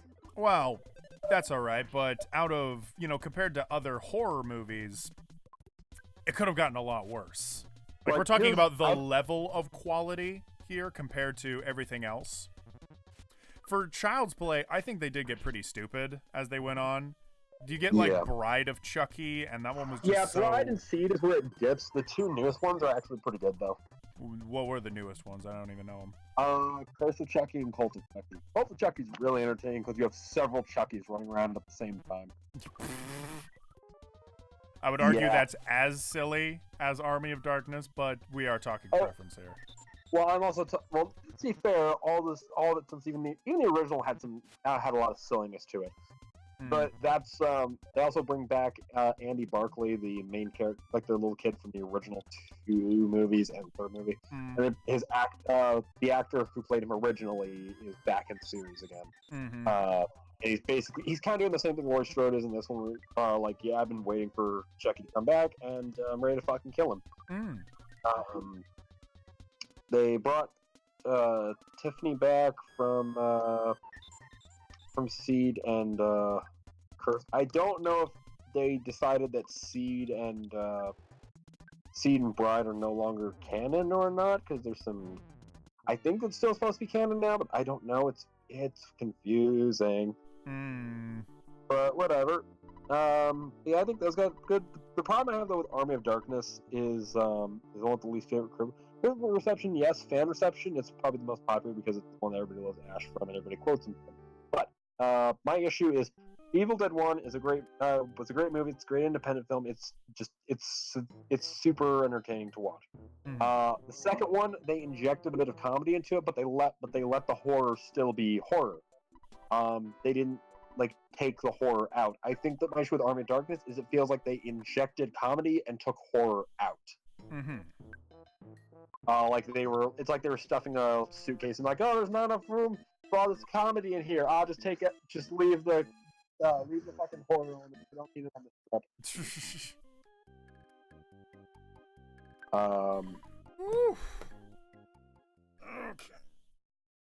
Okay. And I'd say that the most recent remake of Evil Dead was very good. Even though it was completely different from the vibe and feeling of the original Evil Dead, I think it still captured the ridiculous comical violence and ludicrousness of the Evil Dead series in a whole new spin.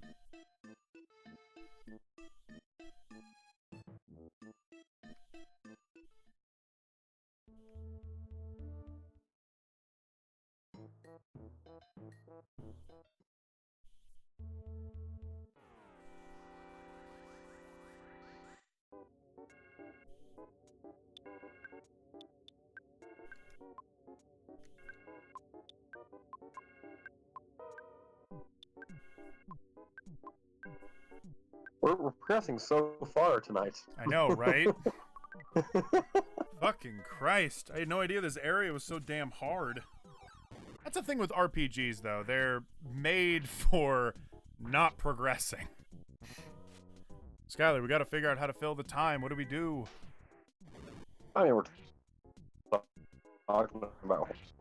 That's true. It's good for Spoopy Ween. That's true. That's true. What spooky things Also, I have saw been? somebody was saying that the only bad thing is the Evil Dead remake. I think the Evil Dead remake is quite good. Ooh, yeah, I would agree. Hold on a moment, though. The stream is going red. Okay, it's back. Yeah, no, the Evil Dead remake, I'd say, is really, really good. Really, really, really good. Oh, 1 second. I was saying earlier that the remake is definitely different from the vibe and feel of the original Evil Deads, especially Evil Dead 2. But I think it captured the absurdity of Evil Dead. On a level of violence and ludicrous language and all that stuff, it definitely seems to be there, and it really does hit it. It's a lot more extreme, though. Almost to a way where it becomes obnoxious. That's kind of what modern cinema's like, which is a bit of a shame. But still, I thought that it did still land, and I thought it was very enjoyable. It's not nearly as shit as the other horror interpretations of, or horror remakes of, our classic horror, icons. I'm gonna be right back. Okay. As in, Nightmare on Elm Street, or, not Nightmare on Elm Street. Friday the 13th, that's what I was trying to say. Yeah, Friday the 13th is one, and, so is...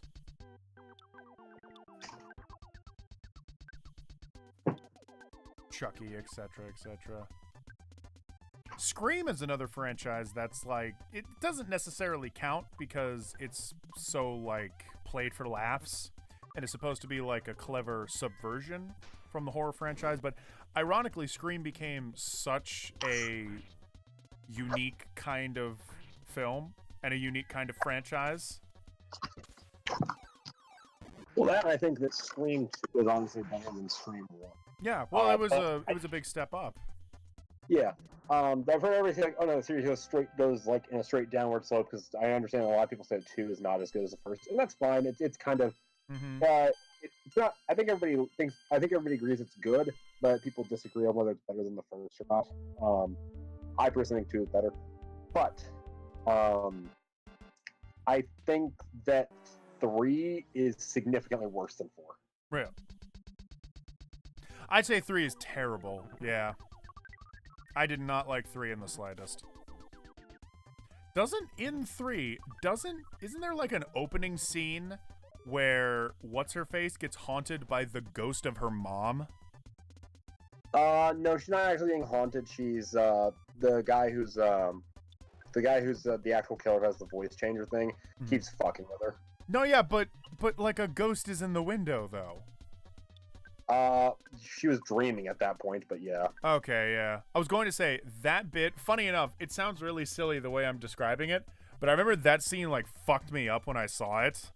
I was like, scene in 3 that I thought was legitimately creepy was the thing where she walks on the movie set and walks back into her old house. Because that was a good scene. Like, you see her just kind of walking around, just touching all the things that were important from the first one. Like, she walks up the stairs, goes to the room, and since it's set up for the murder scene of her mother, she walks in and she sees basically the murder scene she saw when she found the body. And she goes back into the room where she lost virginity to what was his name? Stu? What wasn't his name? It was like something close to it. Though. Billy. It was Billy Loomis Billy. because it was a reference to Dr. Loomis. Oh, was it? Oh, wow. Yeah.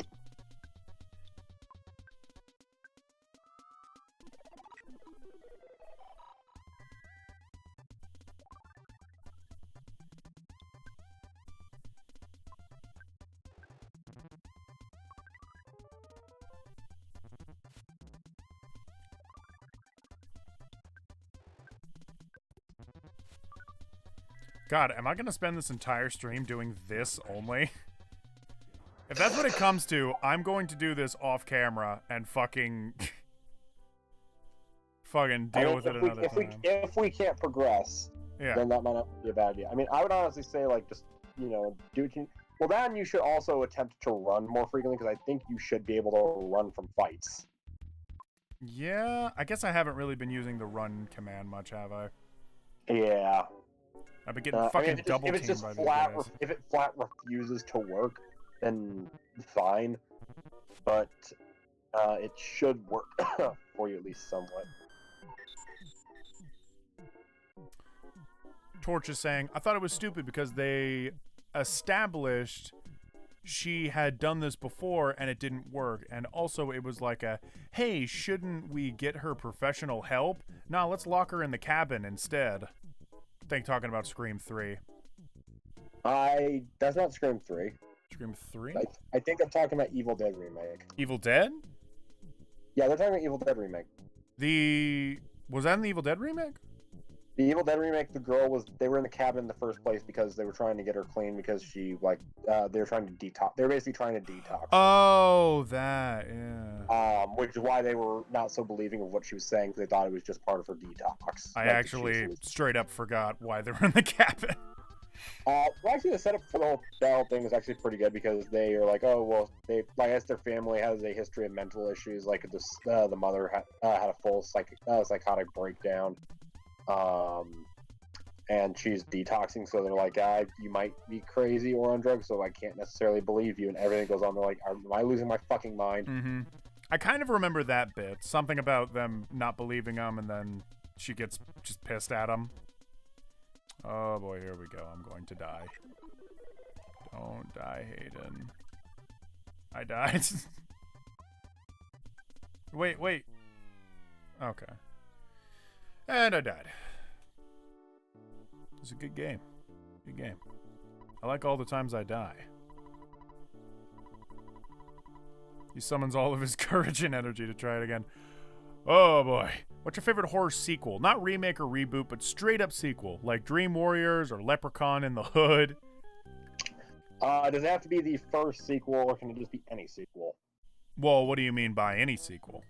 Like, do you mean does it have to be like It the sounds immediate like sequel? direct sequel. If it's direct sequel, it can't be. It wouldn't be Dream Warriors because Dream Warriors isn't the first sequel. The first sequel is is Nightmare on Elm Street 2, which is fucking weird movie. I don't even think that Friday the 13th Part 2 is as good as 1. Evil Dead 2 is a really good first sequel. Saw 2 is really good. I think Saw 2 is probably my favorite of the Saw franchise. I wasn't too much for the Saw movies, but I liked the first one, and I think only the first one.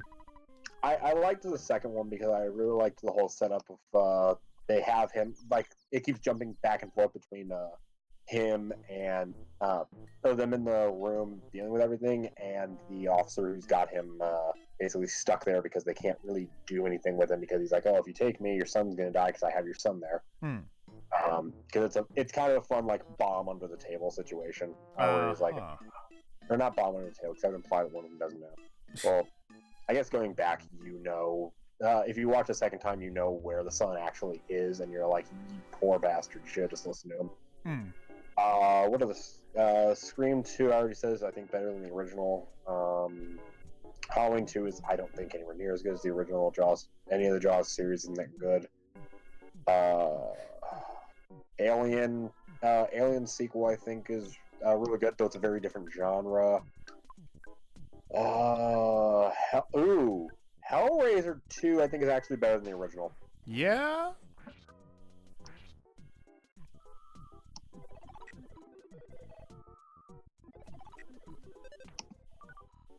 You know what? I never really got into the whole Hellraiser series. The series as a whole is bad. It got the dick hard. Like, the first one's good, the second one's great, 3's not very good, 4's not very good, 5's not very good, 6 not very good. Like, the rest of the series just is not very good. Poltergeist series. Hey there, Ontero. Welcome to the stream. We are killing time and trying to grind through Earthbound right now. The Poltergeist series isn't very good. Sinister sequel is terrible.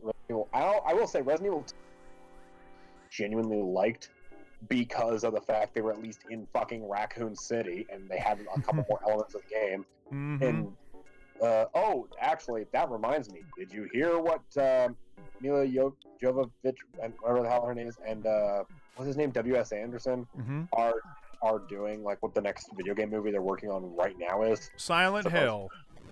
No. Thank God. All right, I don't even care what it is. What? They're doing fucking Monster Hunter, which is so confusing. I'm upset. If it's true, I heard this. I saw some like pictures and stuff. I'm like, it's gotta be bullshit. Please tell me for the love of God's bullshit. Oh my God, I love that actually. Monster Hunter? Yeah. You want to tackle anime? Like, wow. All right. Good. I'm upset. Monster Hunter? What? Yeah.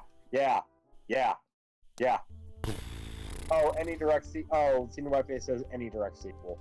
Oh, that changes things. Let's go through the series and say which one I think is the best sequel. Scream 2. Saw 2. Final Destination 2, maybe? I remember one of the later 2 was pretty good, though. I can't remember. Friday the 13th. Which Friday the 13th do I like the most? Honestly, I like Part 7, The New Blood, the one where he fights basically Carrie. I like that one too, actually. Yeah. Aliens, Halloween, the original. Well, I have to do sequels. It's gonna be the newest one. Jaws, I guess 3. If 3's bad, but I can at least laugh at it. Paranormal Activity, I don't care about that series. So which one of the Jaws was the one with the CGI shark that jumps through the broken glass? That's 3. Okay, yeah, 3. Paranormal Activity and Insidious, I didn't really like the sequels. I didn't really like the original Paranormal Activity. I did like Insidious, though. Nightmare on Elm Street, definitely 3. That's actually debatable. 3, The Dream Warriors, or New Nightmare. They're both very different things, though. I think 3 is the best, like, it's what you think of when you think of a Nightmare on Elm Street movie. With you've got some cheesiness in it, and you've got the dream scenes. Because I mean, the first Nightmare on Elm Street, Freddy's not really a joker. He's pretty straightforward, and most of the dream stuff isn't actually like very tailored to each person. It's just a lot of very trippy shit. Yeah. But New Nightmare I really liked as well. But that's a very different style movie because that's more fourth wall breaking. Because that's starring the actors, not the characters. The actors playing themselves. I really liked it, actually. That one's just fascinating. Yeah, oh man, it was very cool. It reminded me of Perfect Blue in a lot of ways, with like the lead character feeling like they're going crazy inside of this Hollywood world where they're sensationalizing this terror that the lead actress experiences. And she has like a kid and stuff. And also, I love that Freddy doesn't talk. Like, he's not like cracking jokes or anything. He's just this weird, scary, smiley demon.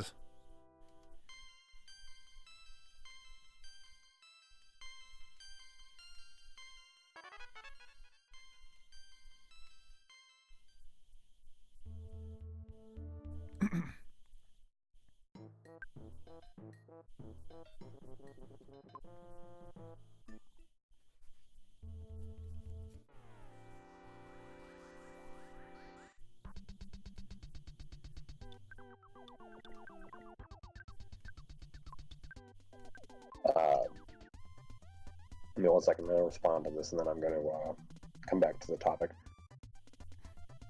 I had to watch on Twitch. Yeah, that's all fine. I'm surprised Hollywood is not making a Child's Play remake. Well, they're continuing the series. They're continuing Child's Play? I guess I missed that. Curse and Cult are back-to-back sequels that came after C. They're like in the last 3 years. The two of them have come out. And they're both pretty damn good. That's the one I was telling you where there's multiple Chuckies running around. Oh, okay. When you were saying that, for some reason I was imagining that was like in 2010 or something. Nope. Basically, the whole thing on that is, you know how he put his soul in like one doll and he's been able to like switch from body to body? Basically, he says he learned a new one, and I swear to God, he says like he learned it from some website. So they still have some tongue-in-cheek shit, where instead of just putting his soul into something else, he's basically copy-pasting instead of cutting. Oh my fucking God. Yeah, so there's... I learned it from the internet! He's like, yeah, I found it on some pagan website for dumb fucks. But at least he's still... Oh yeah, and since he's doing the same time, like, I see you, I give you... he's like, what the hell are you talking about? He's like, she thinks she's hallucinating. He's like, you know what? Fuck you, old lady. When I'm done, I'm coming back and I'm gonna slaughter you. So he's still very much Chucky, and that's another thing, they keep the tone pretty well. And it's sort of the story of a new character. Like, Andy's still there, but he's sort of helping this other character instead of it being about him. Mm-hmm. And it's, how do I put this? Spoiler, it turns out it's actually Chucky's daughter, like his, before he became Chucky. Yeah, that's the only eye-rolling part, but there's a reason that they did that, which I think is because of the casting choice, because it's starring his actual daughter. His actual daughter is sort of the main character now, and some stuff happened. Spoilers for anyone who wants to see the movie. Cover your ears. I'll do a spoiler for the next like 10 seconds in 5, 4, 3, 2, 1. Chucky puts his soul into her so that he has a new body, and she performs so well as him. Really? Like, she does really well at doing at being basically a combination of the two characters. Which it helps that she's got that, you know, being Brad Dourif's daughter, she can do the creepy pretty well. Like, it's just in her fucking genes. But she does a really good job with that. Tiffany, the character Tiffany's back in the series as well. And a lot of the kills are really cool too. Mm-hmm. Like, yeah, the Child's Play stuff is pretty damn good. Let me finish this response again. Child's Play is about family. Voodoosfordummies.com. Yeah, I think that was actually it.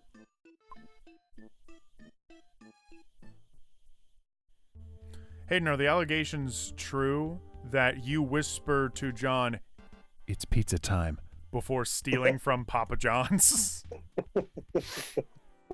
Pizza time. Pizza And your time. face just, like, there's lightning strikes every time you do that, and, like, in the darkness, in that flashlight, your face just morphs into Tobey Maguire. Emo Tobey Maguire. Pizza time. Pizza time. Oh my god. Have you ever rewatched that scene? Where Tobey Maguire delivers the pizza? I didn't hear what you said there. Have you ever rewatched that scene of Tobey Maguire delivering the pizza and the lady is like, "You late," and like he's late by like 5 minutes, so it's like, I'm not paying for those. And before any of that, he comes walking out of a broom closet and he takes like 10 years to shut the door to the broom closet because brooms keep falling out of the broom closet. Oh, it's classics like that makes Spider-Man the best comedy. And after the lady says, "I'm not paying for the pizzas," he takes the jumper cables off of it, and then he walks back to the broom closet, and then the lady goes like, "Ahem," and then he walks away from the broom closet and uses the elevator. Oh my god. The Spider-Man movies are entertaining, but I don't think they're good. Of course, yeah, they're so super duper ridiculous. They're made by Sam Raimi, the guy that like did Evil Dead. Well, did Evil Dead, and also if you've read that book by Bruce Campbell, If Chins Could Kill, you hear like his whole upbringing being best friends with Sam Raimi, and oh my god, these guys are such fucking dorks. It's like they made movies for high school and they were like, "We make all kinds of movies, but the only movies that ever made any money were the movies," because they would actually pay people for tickets. They're like, "The only movies that would ever make any money are ones that involve sex and violence," and so that's why they only made movies that were about like sex and violence. And they were just a bunch of frickin' goofballs making movies. And sex on TV. But where are those good old-fashioned Raimis on which we used to rely? Luckily, there's a Spider-Man guy. Lucky there's a man who pizza times can you. Pause. All the things that make us. Just pizza time. It's pizza. All the things the thing we always say is pizza time. It's the rain. Me guy die. He's not making any more Spider-Man movies. And this that intro, the intro, it's literally just the Family Guy intro, still animated the same way, and it's like everything's just animated. The body of Stewie, the baby, whatever, is animated, but it's the live-action head of Bruce Campbell. And he's doing the Fortnite dance.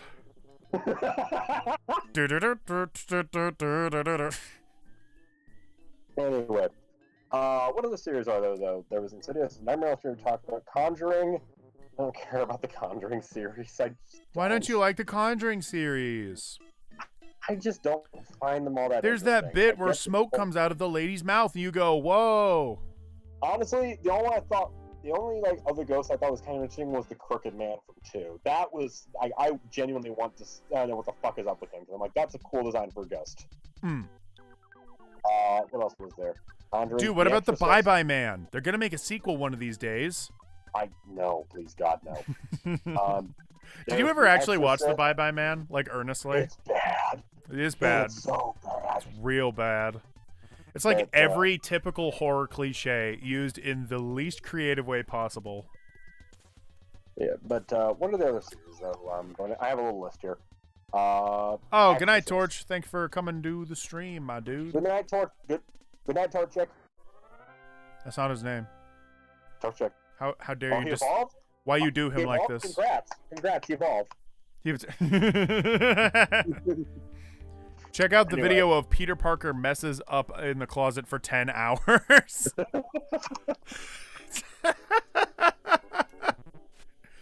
Oh, I love that. You just made me die.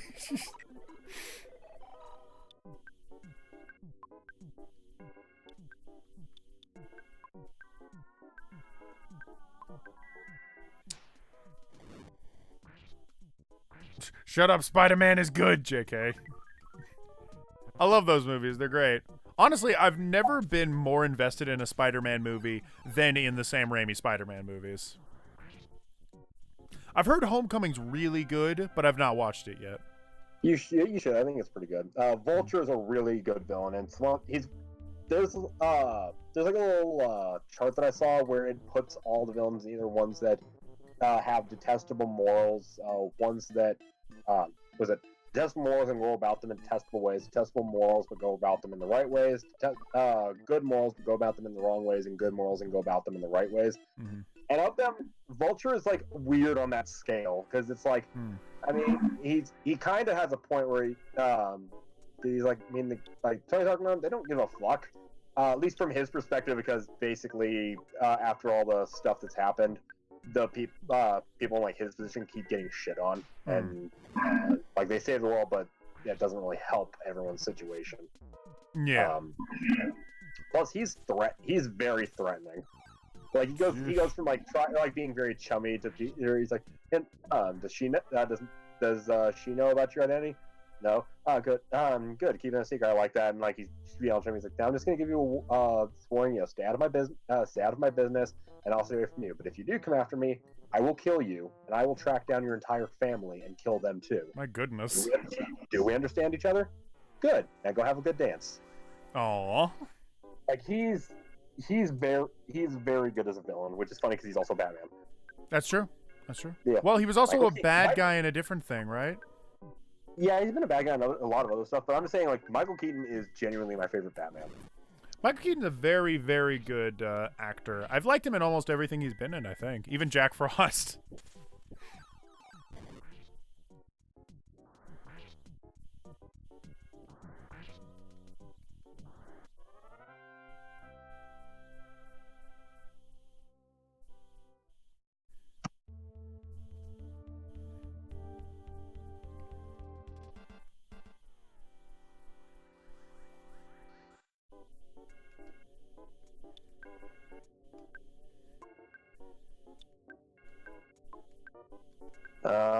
What's some other series?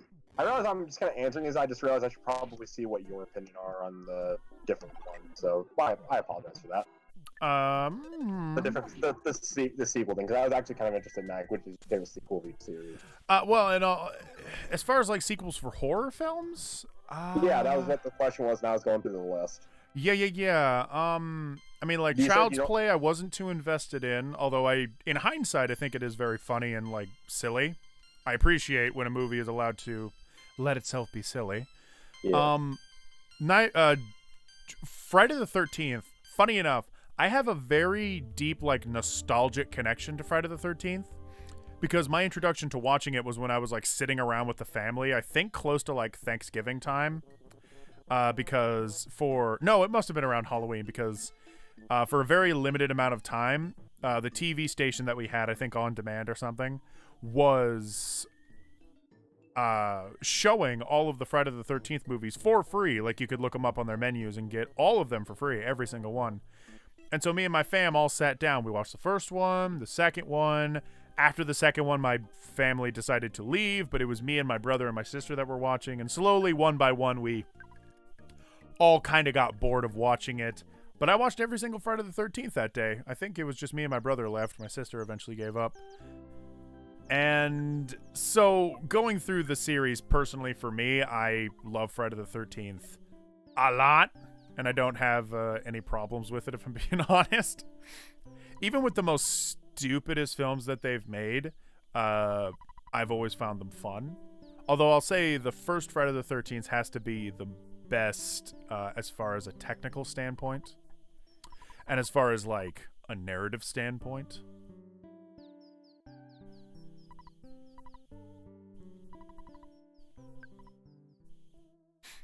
And as far as like a narrative and as far as like a narrative standpoint,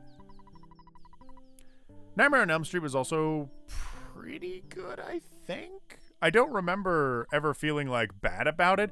The first one just is the first one. Like, it is really good at establishing everything. I kind of don't like that the way Nightmare on Elm Street ends is that cliched, like, you're just in my head, I'm not afraid of you anymore, and then he just kind of dissolves with the power of not caring.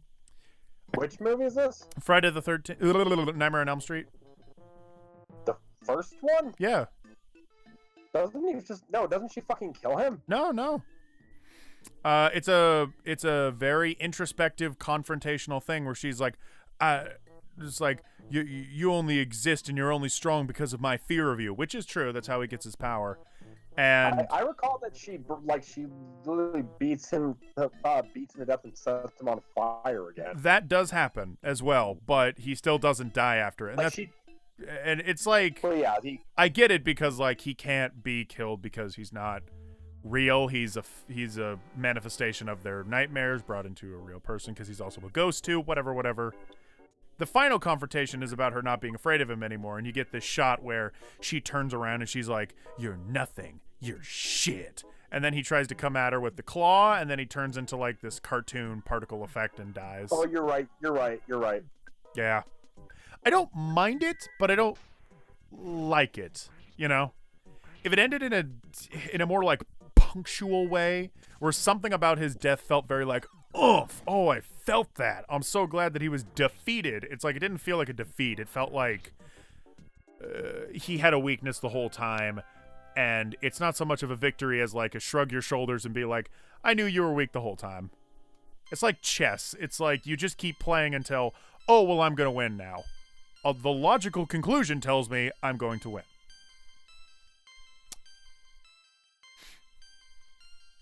And then the continuing Friday the 13th movies went on to be a lot more like ludicrous and silly, and I didn't mind them. I like Freddy a lot. Like, I like him as a character. So he kind of carries the entire series from then on out. And I think he did a good job. I've just never really had a big connection to the series. Makes sense. Mm-hmm. As for other series, I love Evil Dead. All of them. Every single one I've not had a single problem with. The first one's kind of boring, admittedly. But looking at it as like this is one of the first like big films that they tried to make, I thought it was very cool. The second one's just perfect. I love it so much. And Army of Darkness I love just as much, but for different reasons. And then the remake of Evil Dead's good. Ash versus the Evil Dead, though, is kind of lame. I don't really like it too much. The more I watch it, the more I'm just like, this is fine, I guess. It's like, I can tolerate this.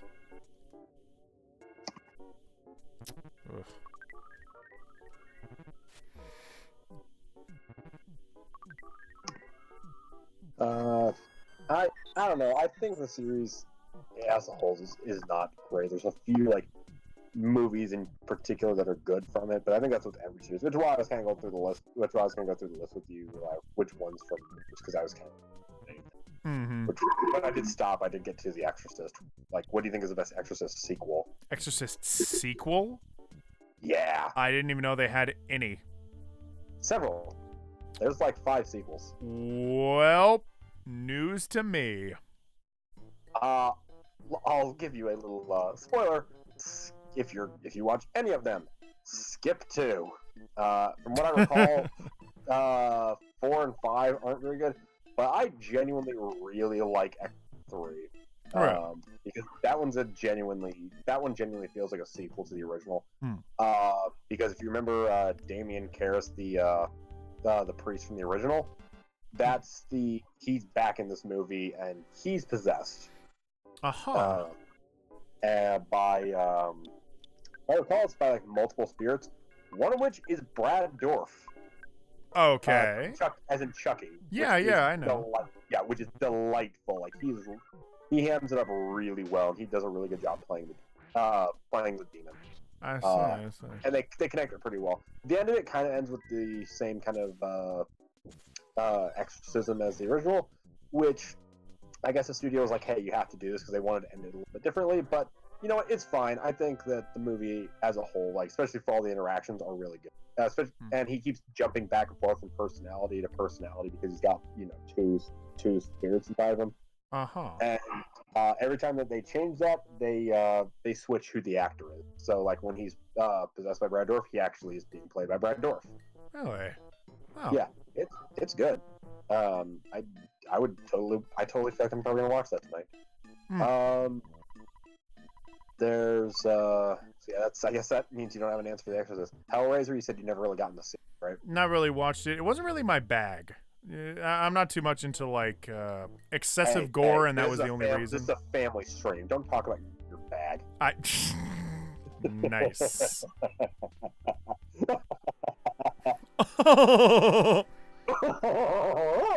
There was a guy.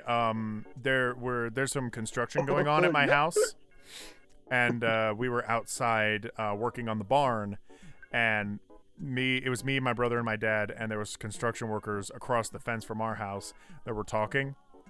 And this one construction worker, I swear to God, all I heard from across the way was just like, like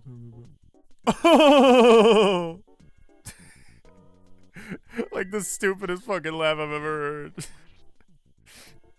And I remembered I looked to my brother and just went, oh. Funny laughs are always funny.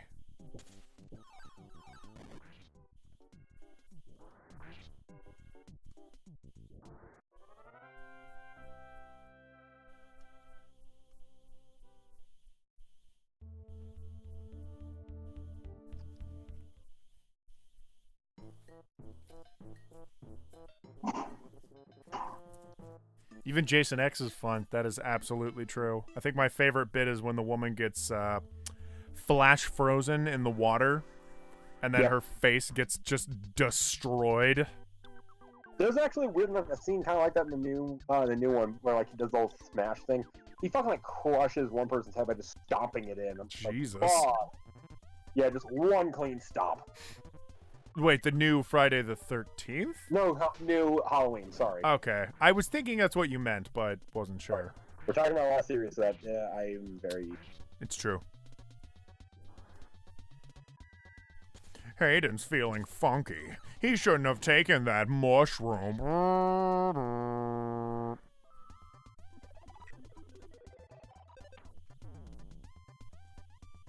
Oh, Jesus. John's fucking dead.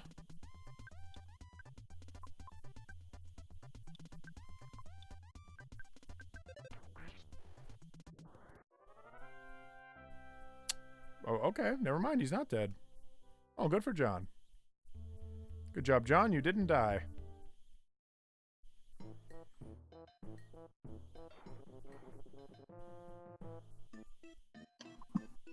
I like season 1 a bit. Became a bit meh afterwards. Yeah, if you're talking about Ash vs. the Evil Dead, yeah.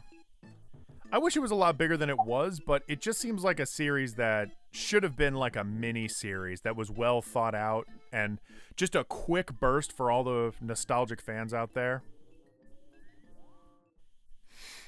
I kind of like the idea of an Evil Dead story that's on the road, though. I did like certain episodes of Ash vs. the Evil Dead, like when he's over at, I think it's some girl's house. I don't think it's his girlfriend's house. It's just some girl's house, and it's the girl's like a friend of it's the friend of his coworker. Right, yeah. And the mother's back to life. Exactly, yeah. And they're trying to like prove that she's fucking possessed. That she's a deadite, yeah. Yep.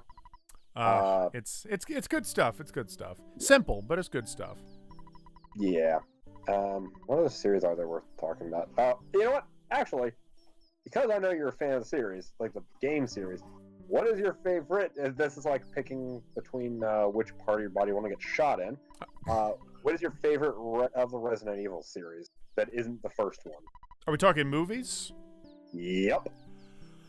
That isn't the first one?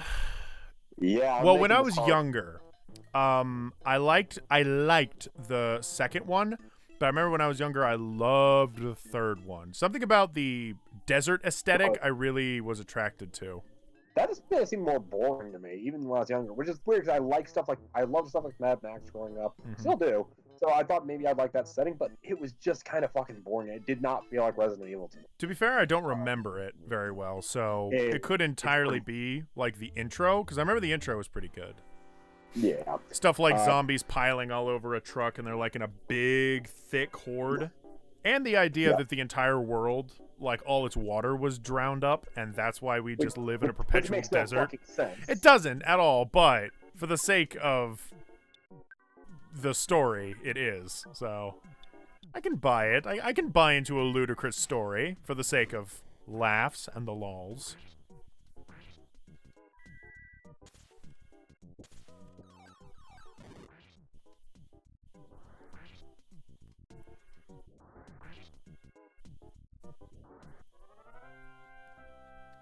And then the other Resident Evil movies, God, they just were terrible. I remember I saw Resident Evil 6, it must have been. Like the basically like the last one that they had. Where it was like they were making simulations or something. Simulation inside a simulation inside a simulation. It was so dumb. Like, they had that weird Blade Runner thing where there's, like, a woman standing in the middle of Japan and then, like, a zombie outbreak happens. Yeah. And it's supposed to be like, oh, we're simulating what will happen when a zombie outbreak happens in this society. And it's like, gee, I wonder. Like, why not test if a zombie outbreak happens in a society that's prepared for it? Wouldn't that be... In all fairness, I will actually defend that, because that is actually something... Though not with that. They usually do actual fucking simulations, because they do have stuff like that. Like the CDC does test things like that. For example, do you remember the whole? I don't know if you played WoW or not. I can't remember what it was called. The like red blood outbreak. Mm-hmm. There was a. All right, here's basically what happened. There was a boss that would basically inflict a poison damage that worked kind of like a virus because it could be spread. And it could infect your pet. Now, if you dismissed your pet in the middle of the fight and then either won or left or did whatever and went back to anywhere in the regular world and brought your pet back, the game did not recognize that it shouldn't have that ailment anymore. Or at least to my understanding, maybe it should regardless, but whatever. But by bringing it out to the main world, like the main hub world, it started spreading like an actual virus. I see. And it would basically just kill players super quickly, and even when you respawned, you weren't safe, because then you could catch it again and pretty quickly from anybody who's got it. So over within less than a 24-hour period, different cities started fucking blockading off and quarantining off other players from being able to come in. You had people who were actually trying to use like genetic warfare and use it to infect other players, which eventually WoW figured out. And then the CDC apparently from the moment it started were analyzing it, and when WoW fixed it, like, hey, can we have all the records from all this? This is just fascinating. And they still test on that because also in real life stuff, there was the. What was it? There's a map that shows like all the places that had the most death during the Black Plague, and there are just huge fucking areas of, I think it's Poland and the Netherlands, where it did not affect them because of the way that they, in particular, reacted to the plague when it started. Let me check it. Plague map.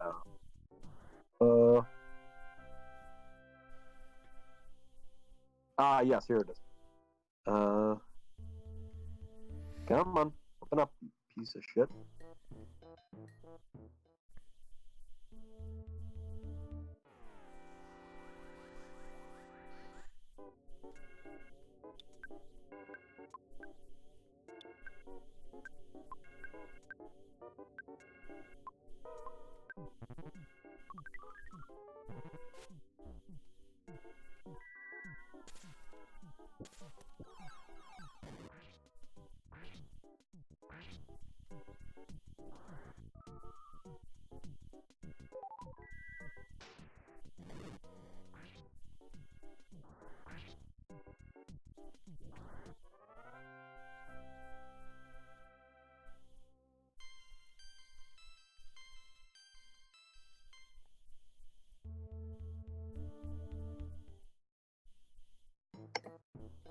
Here it is. If I remember correctly, Poland's secret is that the Jews were being blamed all over Europe as scapegoats for the Black Plague. Poland was the only place that accepted Jewish refugees, so pretty much moved all of them there. One of the major things causing the Black Plague was poor hygiene. This proved very effective for the plague because everyone just threw their poop in the streets because there were no sewers, and literally no one bathed because it was against their religion, unless they were Jewish, who actually bathed relatively often. When all Jews moved to Poland, they brought bathing with them, and so the plague had little effect there. Milan survived the quarantining by quarantining its city and burning down the house of anyone who showed early symptoms, with the entire family inside, infected or not. So yeah, those were the two biggest places that didn't get affected, was Milan and Poland. I see. Which, you know, interesting little history stuff. Yeah, it's almost the point that they do test stuff like that because it is worth knowing, like how society will respond to the plague and stuff, to see what are potentially ways to circumvent problems that are talking about. Well, and what I would argue to that argument is that yes, that should result in interesting and fascinating measures depending on culture and ideologies and understanding of a situation like that. The trouble is they didn't do that in the movie. It was just a lot of, oh no, zombies are here! And in the Japanese one, or whatever country that was supposed to be, like, there was no people around. So it was just a bunch of zombies running around through, like, an empty city. All for the sake of chasing one person. It's a unfully realized concept as a whole. And all of the Resident Evil games, or movies, as they went on, became more and more lazy and just became more like setups for set pieces and action scenarios. It's just lame. Sorry to those who really enjoy them, but I was very disappointed. I really love the Resident Evil series, especially Resident Evil 2 and 4. Which you can imagine how brutally disappointed I was to bump into frickin' the porn star that was playing Leon S. Kennedy in Resident Evil 6, I think. Just a terrible movie all around. Really, really disappointed me. I like the first one, though, and the second, and kind of the third.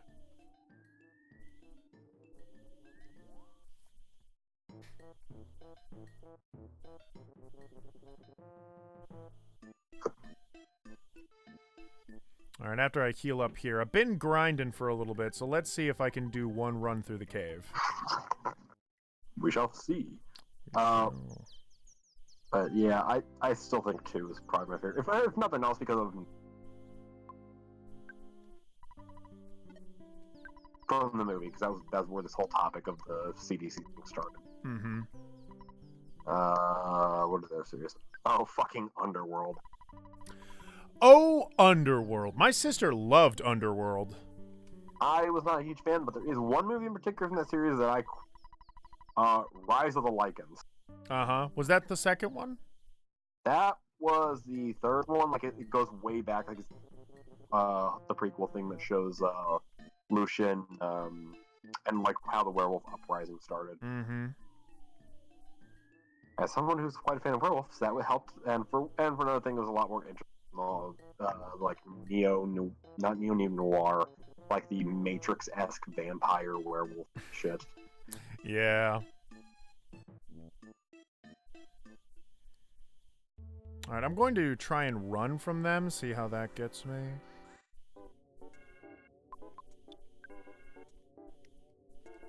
Fuck. What else is there? Damn.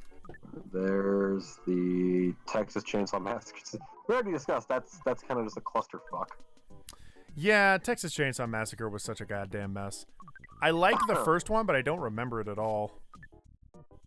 Yeah, it's not remarkable is the problem. Like, it was influential, but it's not remarkable. Mm-hmm. It pioneered a lot of crazier, shocking films that came out. Yep.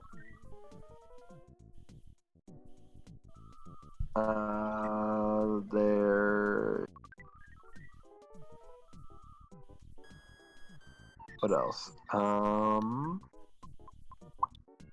going to write a fucking article that's like, why is it that Earthbound doesn't have a skip the fight button? Guys, I am a game developer, and I'm paid a very large sum of money so that I cannot play video games. Why can't I easily beat the stupid fucking game? Oh boy. You got mushroomed?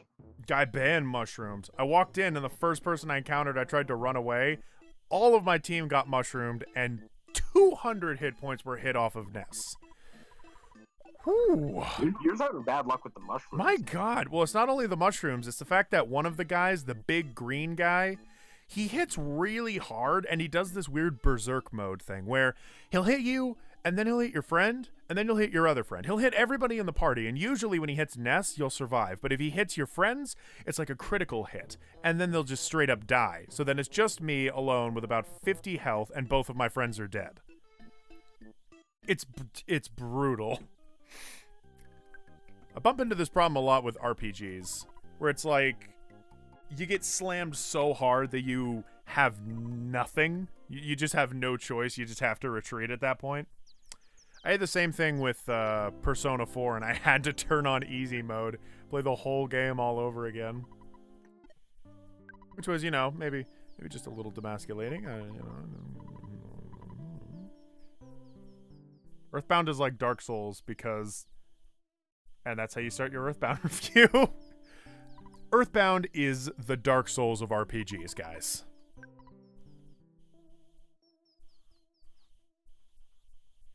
Man, playing through DMC 3 right now, and this Jester guy is great. Oh yeah, I love the Jester. God, those games are very nostalgia juice for me. Played through every single one except for 4, but I watched all the cutscenes for 4, so I know the plot. Jimmy Jester, though, from Devil May Cry 3 is still a fave of mine. He's very silly. He's very, like, classic, goofy gesture from that time period. Also, I love his look with his skinny arms and his weird, creepy, angry smile. Also love the bit when Dante points a gun at his nose and his big, long nose just goes...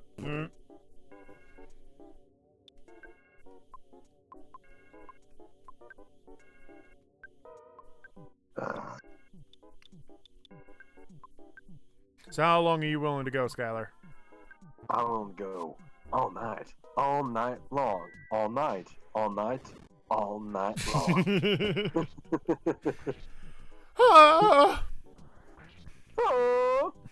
First, Resident Evil movies. Second, Monster Hunter movies. What's next? Devil May Cry movies? Well, Devil May Cry was already kind of a movie.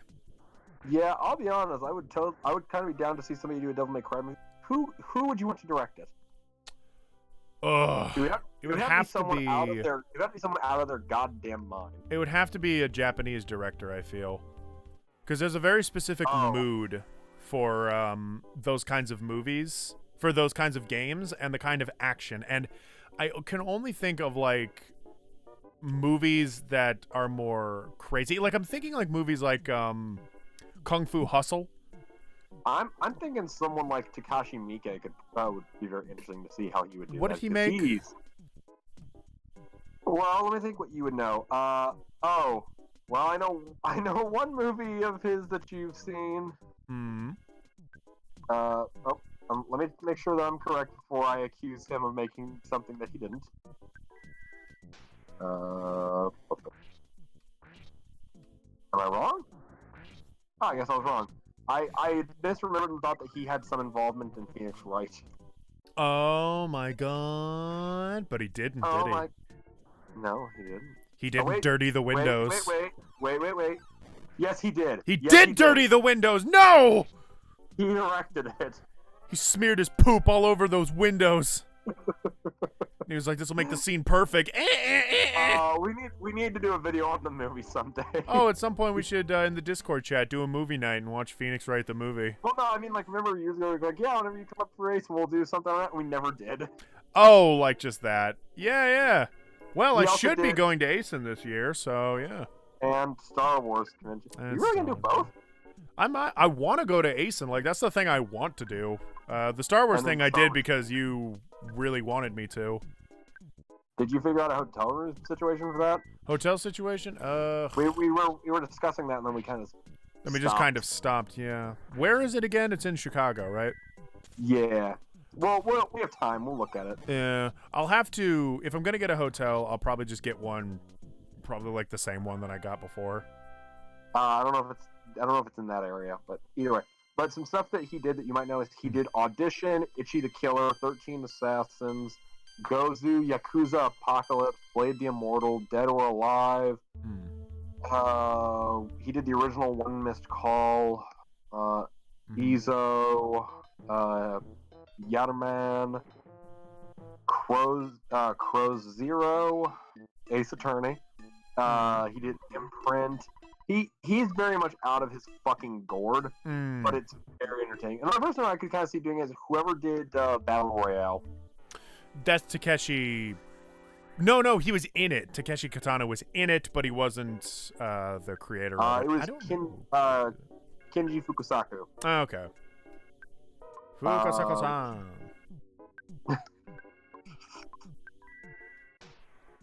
Oh, but he died. God damn it. Oh, what did he die of? Better not be smoking. Those fucking... Smoking is like a really big problem I'm noticing in Japan. Like, everybody smokes.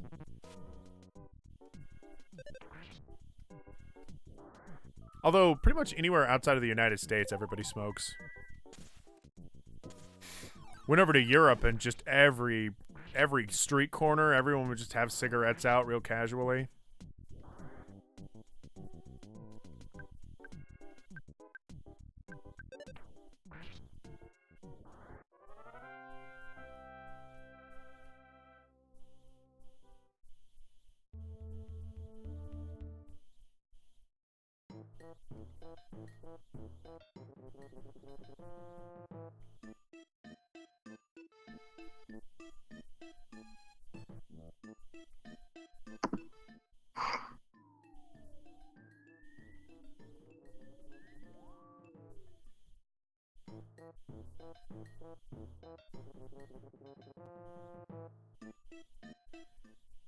What about a Mega Man movie? There have been Mega Man movies, actually. One of my favorite Mega Man movies is an anime, OVA, I guess you'd call it. That's called Day of Sigma, and that one's really awesome. That's based on the Mega Man X series, and I actually highly recommend people check it out if you love Mega Man. It's really awesome. The animation is on point, and it's entirely faithful to the source material.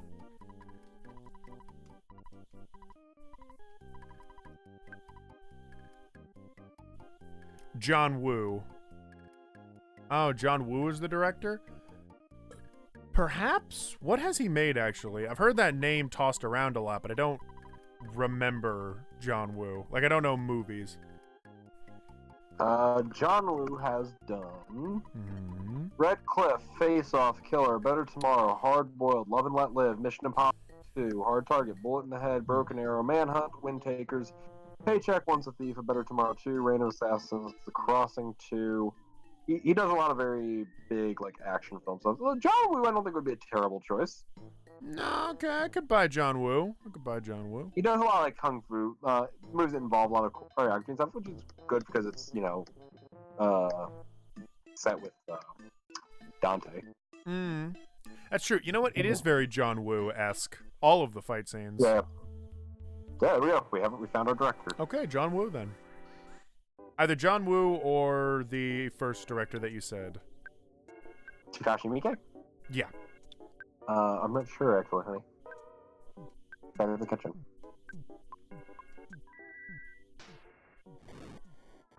Takashi Miike is in the kitchen? No, Brittany was asking where the phone is. Oh, so Brittany's in the kitchen.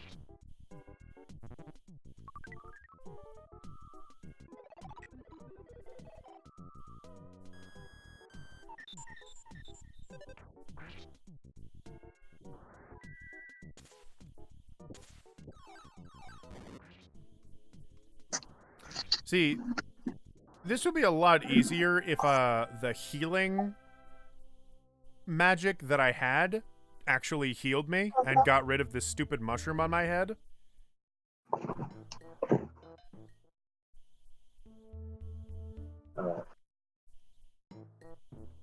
Let me go help Bridget. I'll be back. Right. Woo, wow.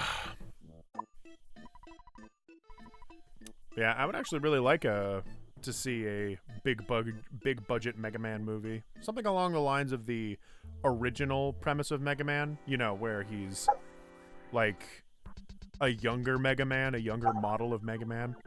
Did you know, actually, that the Mega Man series and the Mega Man X series are two different Mega Men? The Mega Man series is all about the original Rockman or Mega Man that was created as a means of combating against Dr. Wily after he goes rogue and creates the 6 and/or 7 evil robots to fight against Dr. Light. Dr. Wily is like a mad genius roboticist, as brilliant as Dr. Light, but Dr. Wily is evil, and Dr. Light is good, because his name is Light. And Mega Man was sort of created as like a son/warrior to fight for Dr. Light, because Wily wants Dr. Light dead. And that's basically just the whole premise and why Mega Man does the things and that's basically the whole premise and why Mega Man does the things he does. But Mega Man X is like a post-apocalyptic type story set far in the future of 20XX. So you know it's coming up. And it's all about this new breed of Mega Man called Mega Man X, or he's just really called X. And any interactions that Mega Man has with Dr. Light are entirely through a blue hologram Jedi spirit type deal. Basically because Dr. Light is dead. Dr. Light died years and years ago, and this is set so far in the future that the only way you could ever talk to Dr. Light is through these like hologram messenger projections. I really like it a lot. It's actually weirdly kind of sad and a little like defeating of a feeling, but it makes the X series seem a lot more punctuated, a lot more serious. Like, you know, he has to fight for so much more. Also, X was programmed to have a lot more humanity in him, whereas the original Mega Man is supposed to be very straightforward. He's just like a robot for the sake of What? Can you do me a favor? Can you call my phone? Call your phone? Yeah, sure. Da-na-na-na-na-na. I'm gonna mute you. Tell me when you're calling it. Da-na-na-na-na. I'm calling it.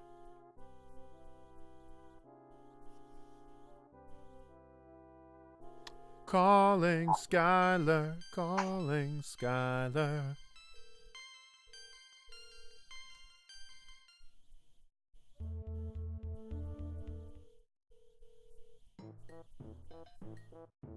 So anyways, that's my Mega Man history lesson for you all. Hope you enjoyed. I'll do the sound of you. Alright, hang on. Set it to make a noise. You can hang up. Okay.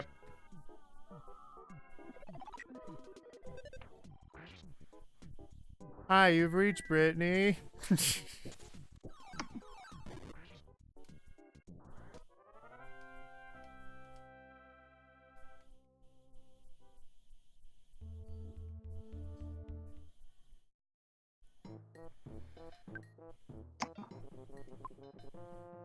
Where is it?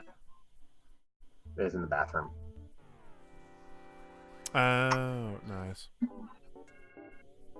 Sorry.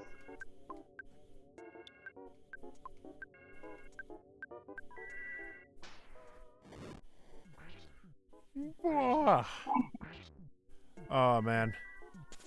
I don't know. I think we may need to call it a day. This seems to just go on and on. You're gonna try and get through it on your own to get to the next area? I could definitely try, although the last time that I tried that, I nearly died on the first run. But I'll go back. I'll heal myself up. I'm almost level fucking 40, so And for context, when I started out, Ness was level 29. So... I don't get what's giving you so much problem. Like, is it just not letting you run? Yeah, when I try to run, it won't let me. So I've been caught in like a loop of trying to run. Let me look real quick. Hang then on. I get my ass pulled in. My speed isn't very good. When I try to attack them, they'll attack me first. You're in the Milky Well? I'm Milky with Well. Okay, Mr. yeah. Saturn. I know that much. Oh, what do the mushrooms do to you again? They fuck up the way you walk. In combat, I don't know what they do. That's not that bad though. That's just gonna fuck with your controls a bit. True, but if I'm trying to retreat away, it can get me caught up in doors.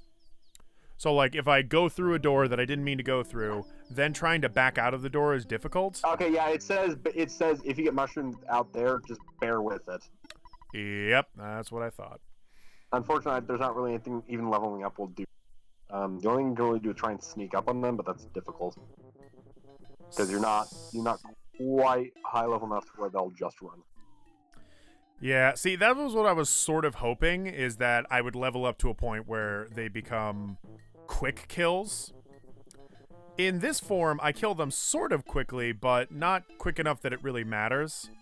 Because again, I'll hit them, and then they'll just throw a mushroom on me, and then I'm fucked. In this case, I will try to run from them.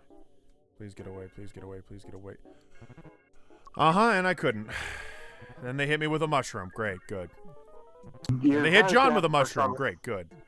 Just push on with the mushroom. The mushroom has no effect in combat. It's just gonna fuck up your walk, so that shouldn't be too difficult to adjust to. Tried to run, couldn't. Let's see how we go.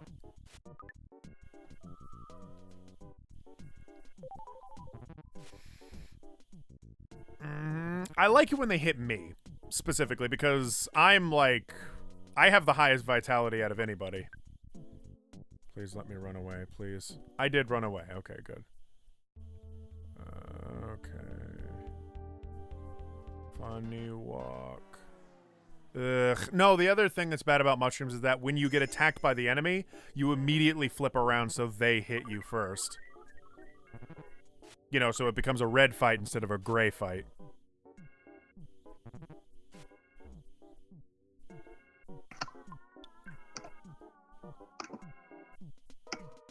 Okay, I was able to run away from it, though. That's good. After I got beat up, though. You're just going to have to progress. So, I mean, let's just try and push. Let's see if we can push to the boss and just do that.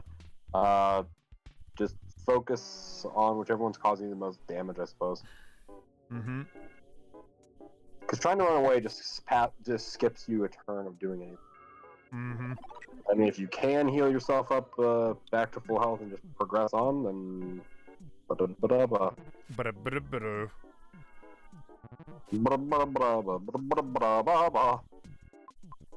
run away, please. Are you still trying to run away? Yes. No, well, this is a different fight that I'm trying to run away from. Couldn't you just use your psi attacks on them? Well, I thought the point was that we were saving my PP, so I just run away from all these fights until I get to the boss. I didn't say that. I meant just the ones that you were having legitimate difficulty with. I have legitimate difficulty with all of them. If Jeff has big bottle rockets, use them now. If not, use regular bottle rockets. The sucker, Psi-Fires, Freeze, and Special. Do not use Psi attacks if the user is Wait. I'm not getting any of that. What? Use Psi attacks unless your character is mushroomized. Then don't use Psi attacks. Otherwise, let Jeff use, like, the HP sucker. HP on the boss. I'm talking about the boss if you get the point. Oh.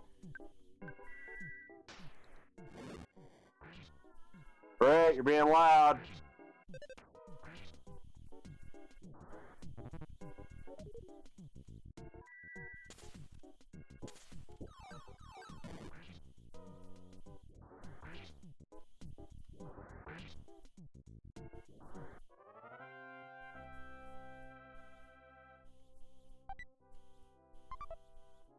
Nice.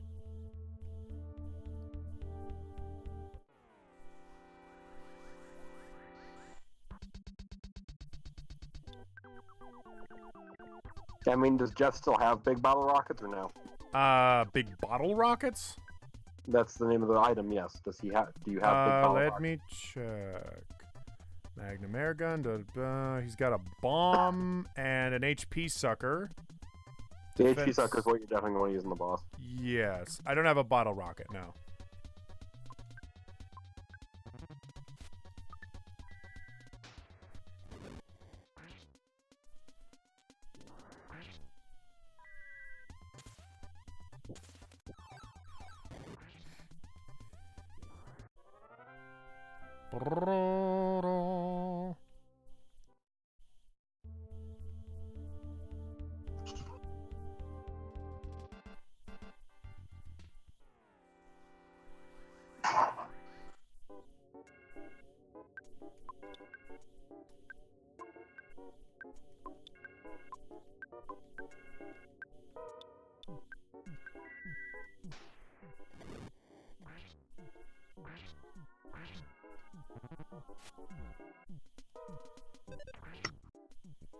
Luckily, whenever I hit the little green sprout guys, those guys are just perfect. Even though I think they poison me, I kill them very fast. Have you been saving while you're fairly well leveled? Yes. Okay, In fact, I saved before making this big trek out. That's good. Yeah. Oh, okay. Just walked past a guy. That's nice. All right, now here I am at the present where you get the coin of slumber. Any character you give that to will get their defense increased. John is kind of weak in the defense department, so... Probably give it to him then. Let's give him the coin of slumber. Okay. As far as I can tell, there's no enemies here, so I'm only fighting the boss now. Okay. I'm a little skeptic, but... let's give it a try. You finally got here. If you have the side to heal your party, I suggest you do that. Okay, thank goodness I used a save state here. Let me load my position. After that, do not use Psi if a character has a mushroom on their head. Otherwise, use Psi abilities. Paul's the only one who doesn't have a Psi on. Doesn't have a mushroom, right? I have a mushroom and John has a mushroom. What's her name? Amber. Amber. Yeah, Amber does. Amber use Psi Fire or Psi Freeze. Do not have Nest use Psi the Psi abilities against him while you have a mushroom on his head. Okay.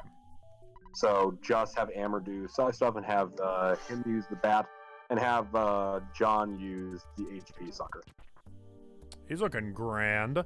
Okay, so Hayden, don't use Psi at all then. Don't use Psi with your character. Amber can use Psi. John can use HP sucker, but just have you, Hayden, just bash the fuck out of him. Right. Okay. And you said fire or freeze? Fire or freeze. Yep. Okay. Fire freeze for Amber, HP sucker for John. Let's try some motherfucking freeze then. And goods, HP sucker. HP sucker, motherfucker. Hayden's feeling funky, but he smashes. What? What? What happened? I hit Amber. Is that because I had the mushroom on my head? I don't know. What the fuck? Hold on. Oh no, it does not end like that. Load game, back to position. Holy shit.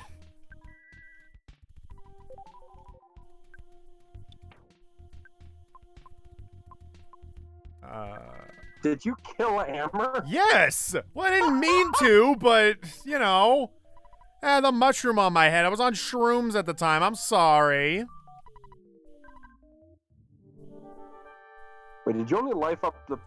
Doesn't life up B heal everybody? Does it? I don't actually know.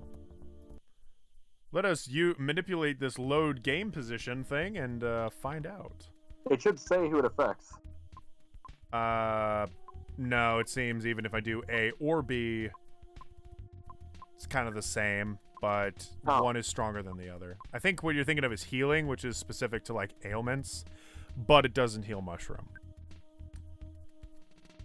And I don't want to waste too much PP. Actually, I shouldn't worry about wasting too much PP. Because I won't be using any as Hayden.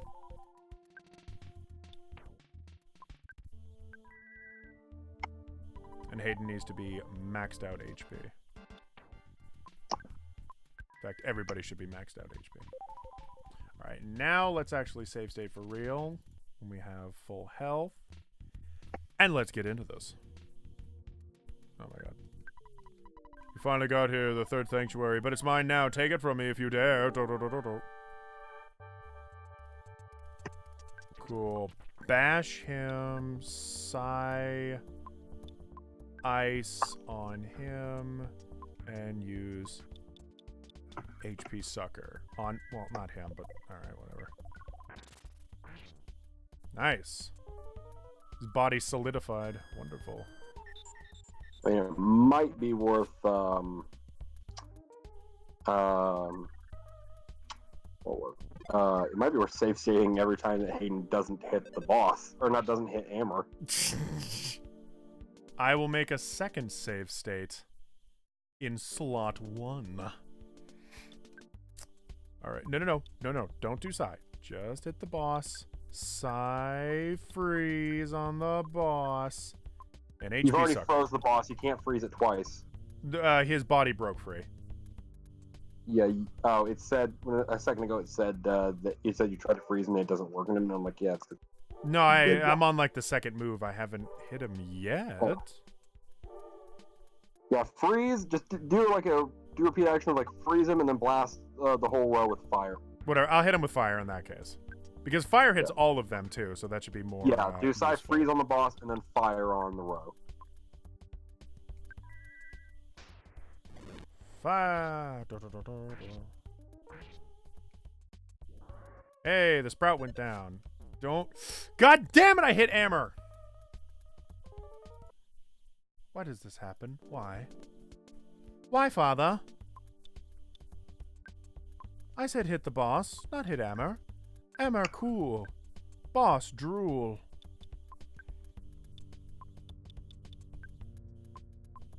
I really hope I can avoid this, and this isn't just like my fate is sealed. Oh, okay, I just missed. Good.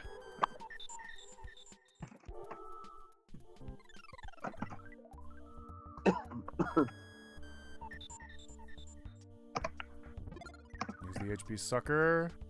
Didn't work. Oh, bitch. And I'm gonna save position once again. One. Good. Alright. Bash the motherfucking boss. PSI. Offensive. Let's do freeze again, because he's clearly not frozen.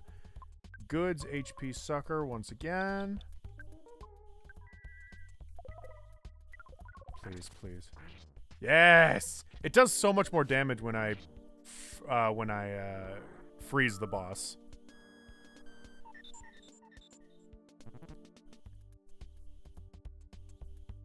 HP Sucker, please work, please work, please work. Didn't work. What the fuck? What should I be using it on? The plants?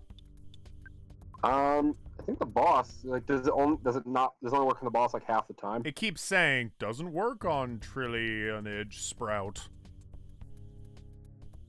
Are you trying to use on the boss or the mini thing? On the boss. The HP Sucker. I thought you said it was working on the boss earlier. The freeze thing is working on the boss. The HP Sucker seems to just be missing. Hold on. Let me try it this time. Try freeze. Yeah, that did some decent damage. All right, and I just hit the boss. And I'm about to use the HP Sucker. He's in the boss is in the middle of hitting me. John used the HP Sucker. It looks like it's working, but it just says it did not work. So... I don't know. Maybe you have to kill all the other enemies first. Cause I see you still have a sprout left, and I'm guessing you haven't been using a row of fire. Or does fire only hit the front row or the back row? It hits them all. I've been using ice primarily because it does more damage. No, you need to alternate between fire and ice. Like go ice then do fire then do ice. Because if you iced him, you're not actually going to do that much. And I can see you don't have actually got enough PP to do much of anything. Probably because you kept fucking wasting, right? Alright, should I just start over then, or? Up to you. Ugh, RPGs suck. He's a failure. Load to 0. You finally got here. You need to fight me in a very specific way. Let's go! Alright. I'll look again to see if there's a better trick. Bash him, and then do the ice, Roni. Hit you with the HP sucky. Oh, yeah, you need to kill the fucking sprouts too, so do a row of fire and kill them all first. Okay. Because they heal him as well. Mm-hmm, okay. How does it higher than much? As far as I can tell, HP Sucker doesn't do a damn thing. It is not affecting him in the slightest. The what? The HP Sucker.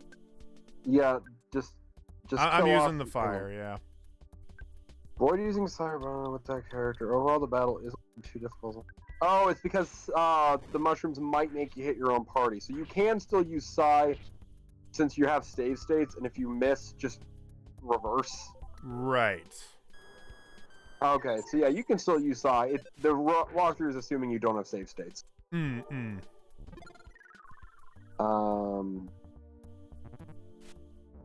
Fire hits all enemies, so take out the tough mobile sprouts. Also doing large damage. Yeah, so you want to do fire. Make sure you save state. And I'm just using this HP Sucker in vain, kind of hoping it'll work. Actually, I'm going to use a bomb for this one. That's fine. Okay, one of the sprouts is down. Both of the sprouts are dead. That's good. Throw a bomb at it. Right. Did you do a Psy fire, like a row of big fire? I did Sci-Fire a couple of times, and then they went down, yeah. Okay, he seems to be dying. Let us use he's still save stating every time that you don't fuck up. Yeah-huh. Not enough PP, but I can do a lower level one for some PP. Alright, so now that it's just him, should I focus on ice? There's no sprouts around him now. Bless you.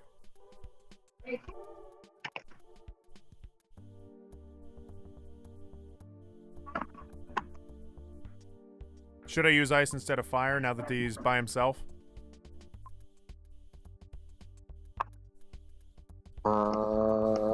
Yeah, you could probably. Or just the fire that only targets one enemy. Your call. Croissant. Let's just for funsies do a croissant and hammer because she kind of needs it. 205 damage. Hey, he died. Oh my gosh. Yeah, I was just getting mushroom eyes that was fucking you. Oh my god. Get me in that fucking room. Holy shit. I want to kill myself. It seemed like the boss wasn't actually that hard, considering you have a shit ton of health. It was just the mushroom. Oh my god! I want to end my fucking existence. I feel like you're gonna be over leveled by the time. Yeah. Oh no! You don't understand. I want to tear this game in half with how powerful I am. I want them to feel it with this stupid mushroom thing they programmed into it. Oh, it's like the frog in Final Fantasy VII. Ugh. Hayden thought he heard his mother from far away. She said, "Be a thoughtful, strong boy." Hayden's soundstone recorded the melody of the Milky Well. And it goes... Ooh! Wait.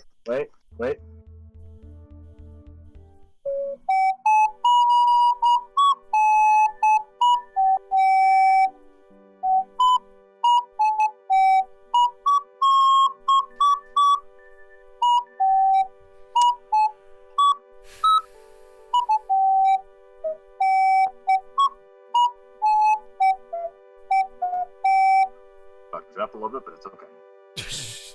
Thank you, Skylar. Thank you for that. Oh my gosh, I am so ready to see a different area. By the way, hi there, John. Also, hi there, Hugh Hunga Munga. Welcome to the stream. It's humongous. Humongous. Is this? Are you sexually harassing me? Humongous. That's my name. I love that he says it too with such a weird inflection. Humongous. It's like it's a matter of fact. Humongous. It's me. That's my goddamn name. That is my goddamn lineage, and I will thank you not to berate it with your sexism.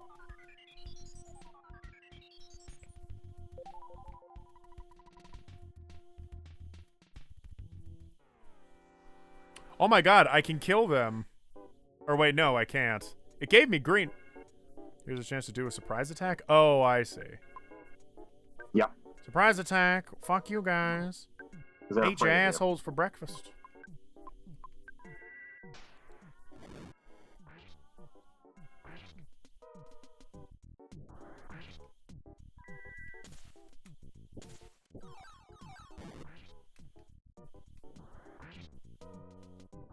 Is there anywhere to go now that I have this soundstone, or do I just move backwards now? I'm heading back to the town of Saturn. Backwards. Yeah, you go backwards. Okay.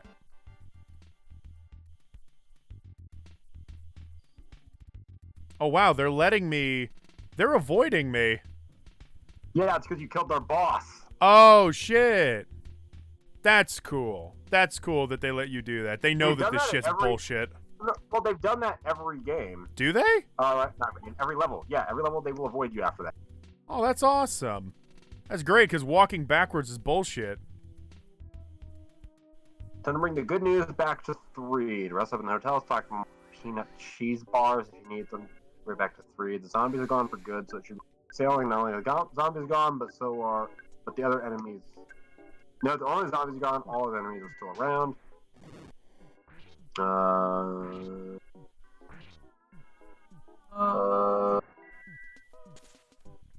after that you go to the silly.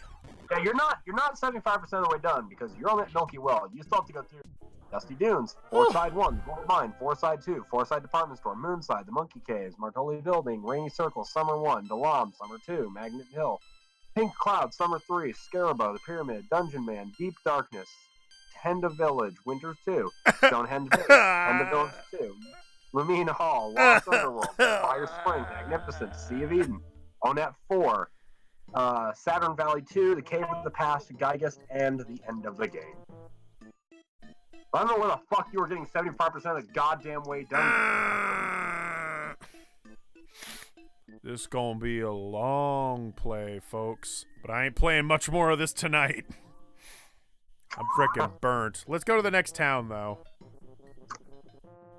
Go back, go back to, the what's his dick area, Saturn Village. Get yourself healed up. Get any healing items you might need, and then you gotta go back to feed the area where the zombies were. Right. How are we supposed to know all this? Like, does somebody tell you, okay, go back to feed now? I mean, that's why you were here in the first place. I came here for what reason? What, like, story reason? Did I know that the stone was here?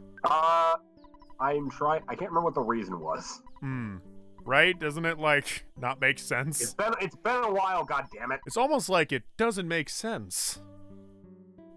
Do you remember how to get back? Also, that pointless HP sucking used up all the PP, according to John. The what? The HP sucking, I guess, used up all the PP, according to John. Oh, so it's actually a PP sucker. Uh-huh, and we've been using it on ourselves, I guess. What? I don't know. No, actually, John, are you confused by the fact that your character, John, just has no PP? He's always at, like, 0. Yeah, he never has PP. That's his whole shtick. As long as it steals a large quantity of HP. No, that's correct. I don't know why it wasn't working. It might have been maybe because you had a mushroom on your head. I don't know. It literally never worked once. It's just... No, I saw it work once. It said it stole 14 HP from one little That was from the sprout. I tried to use it on the boss and it never worked. I don't know why. I just went by what it... I don't know. Maybe it is supposed to work and it's because of the mushroom. I don't know. Or maybe not. I don't know.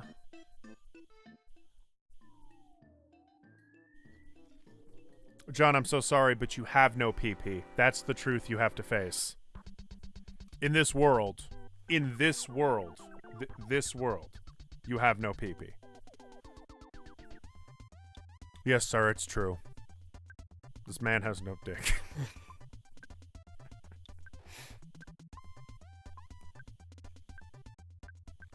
Hang on one moment.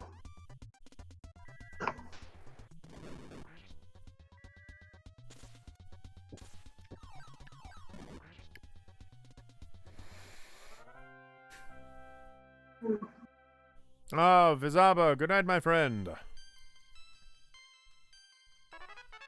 Da-da-da-da-da.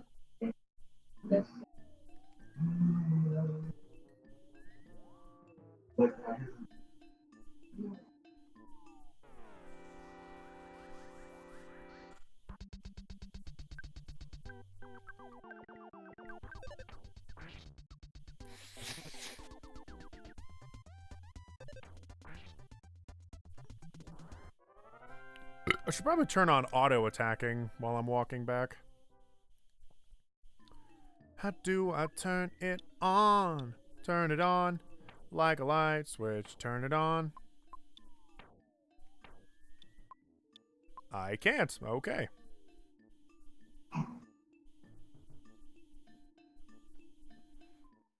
Just gonna make my way back.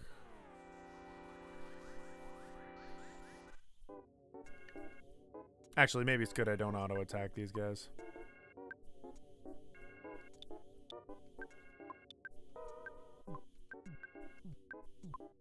Shoot the gator, John.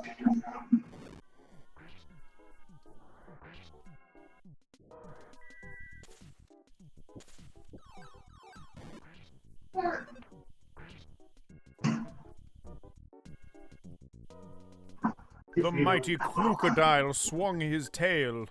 He went, "Oosh!"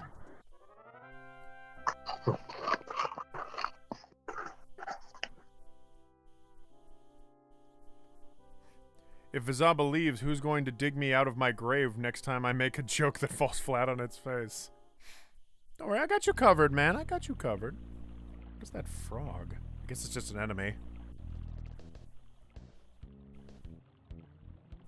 Where the fuck do I go? I can't go through the waterfall anymore, right? That's not the way you go. You go south. Not South.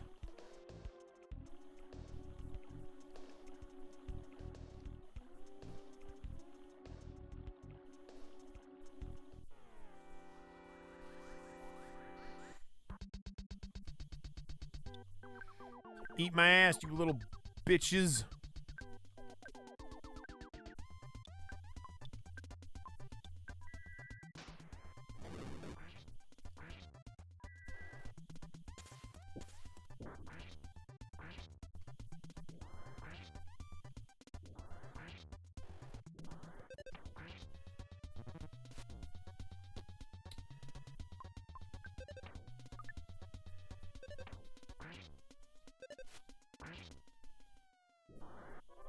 Banging. Alright, I got auto attack on though. For real though, Nightman. Oh, what's up? Nothing. I'm just in I'm in autopilot now. I've got auto attack on and I'm just trying to walk back to town. Fair enough. Mm-hmm. Hey, I'm getting stronger. I killed all those ants. Finally, I can kill all the ants. I was saying at the beginning of the stream I wasn't strong enough to stomp on ants. It was a very demasculating moment for me. Ooh, can I get that butterfly? No, fuck it. I don't want to go through all the ins and outs of getting that butterfly. Do I have to go through that slimy cave again? Hmm? Do I have to go through the cave again to get back?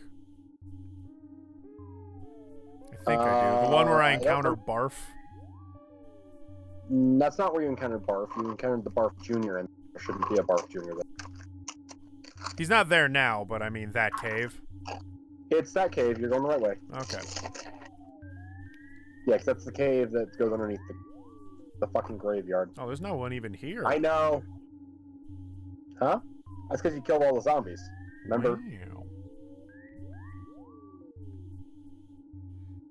game is cool.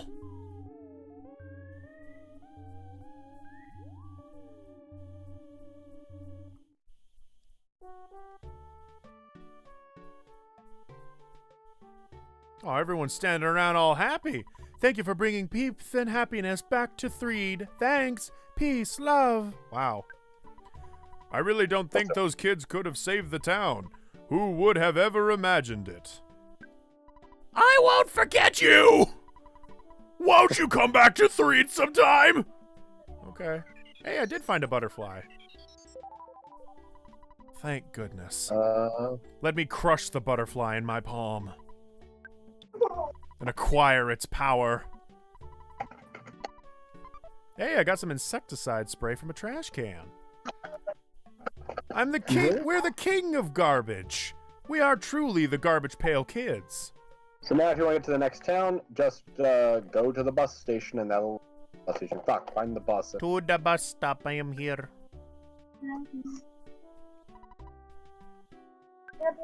Yeah. Check the bus schedule. Looks like the next bus will be coming pretty soon. Love you too. Here it is. Da-da-da-da. Get me on that bus, motherfucker. This bus goes to Forsyth. I can't let you on if you don't pay $6 for the fare. Okay, we're off. Oh, man, all this grinding. This episode on the archive is about 3 hours long. Nearly 3 hours. And yet we still haven't encountered the photo guy. I love that guy. Unless I'm misremembering, you should encounter him near...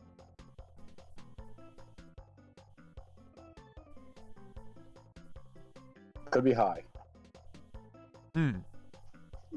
Oh, your ride's gonna be here. Get the fuck out. I hate you. Is this bus called Orgy Haha Bus?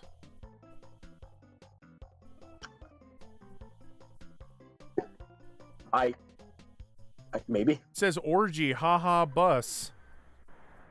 Man, it's bumper to bumper. My job is to drive, so I can't get off the bus. It's up to you if you want to get off the bus and walk around in the desert. Hey, it's a free country. What the fuck? We actually got off? Why did we do that? I can't even walk. I can't even walk.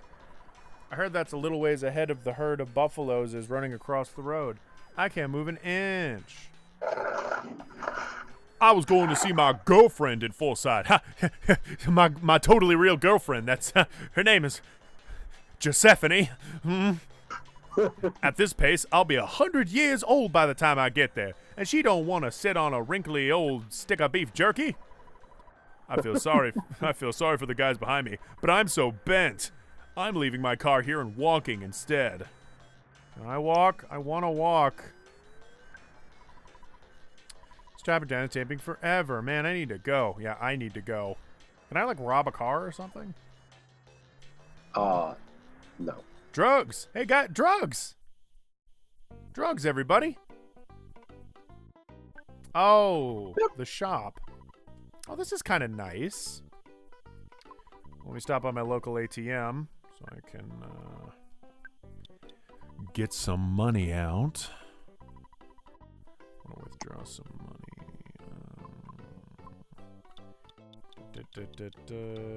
About 9,000. I think 9,000 will do. Yeah, that's enough for my daily expenses. I'm afraid you can't carry anything else. Oh, motherfucker. Gotta start eating croissants. Croissants. It didn't taste very good. Oh, wait, I do have a bottle rocket. It's just in the hands of Ness. Okay. Give some food to Amber. It has no visible effects. Good. Croissant. Use it on Amber.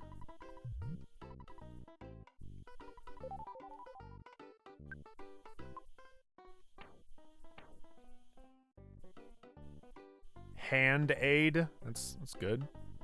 Soda and guts pill. Peanut butter cheese. Da da da da da. Okay, opens it up a little bit. I want that baseball bat. I want Mr. Baseball Bat.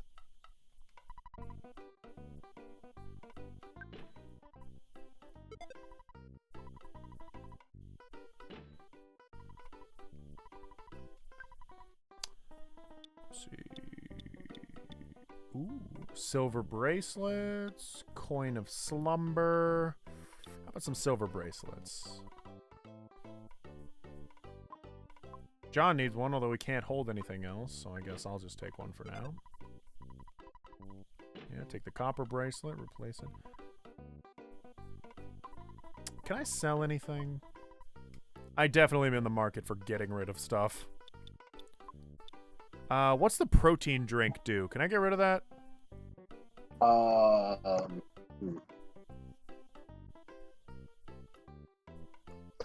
know what the protein drink is. I'm asking, auto-corrected to protein drink Earthbound. It recovers 84 HP. It recovers how much? 84. That's pretty good, actually. What about the bottle rocket?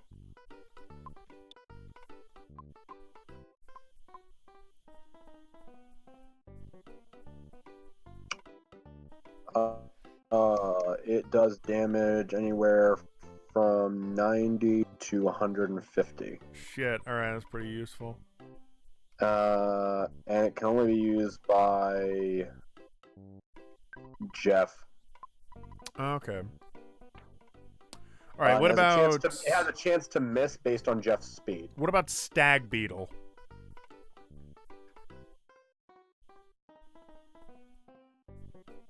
Skedaddle, skedoodle. If you or a loved one has been diagnosed with mesothelioma, you may be entitled to compensation. When used, Stag Beetles immobilize foes by shocking them into inaction. It can fall on the Saturn Valley drugstore for you. So it fucks with them. It fucks with the enemies and might make them skip their turn. I see. What about ribbons? Because I have two ribbons. Fucking god. I just need to know whether to get rid of these or not. I know not to get rid of the bottle rockets. They are very useful.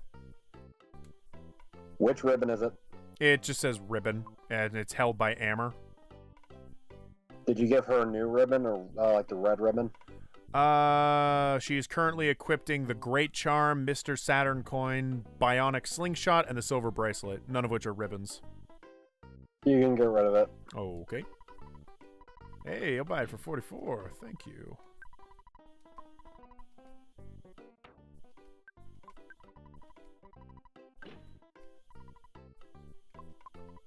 Alright, now the real person I want to sell stuff off of is John. He has a bunch of shit. Alright, the air gun sounds important, right? Magnum air gun? He's currently holding the laser gun. Jeff, big whip. Earthbound. Yeah. By the way, hi there, Mad Papatra. Thank you for joining us on the stream. Woo, we're doing a little micromanaging right now. What is he currently equipped with? He is currently equipped with the laser gun. Does it just say laser gun? Just says laser gun, yeah. One does 48 damage, the other does 36 damage. You could probably get rid of the Magnum air gun. Okay. We can't buy the Magnum air gun. Oh, fuck. Alright. Wait, buy? You mean? Oh, they can't. I can't sell it to them. Insecticide spray, you said was important, right? I don't remember.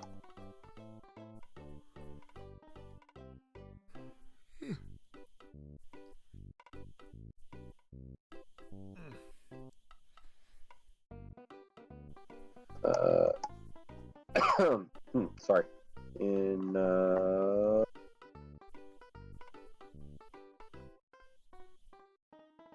It deals damage to insect enemies. That's it. You could probably sell it. I'm just gonna get rid of that. I'll buy it for $9. You know what? That's how much it's worth in my eyes. Stun gun. Sounds mildly important. Hard hat. Surely that's weak, right? What was it again? Hard hat. You can probably sell that. Mm-hmm. You'll buy it for 149. Hell yeah.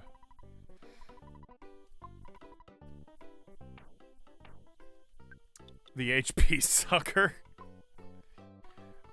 What's the sprig of parsley? Is that like a food or? I like how I'm your Google now. I'm just. You're right there. I'm not right there. I thought that you were the Earthbound expert. I'll fucking kill you.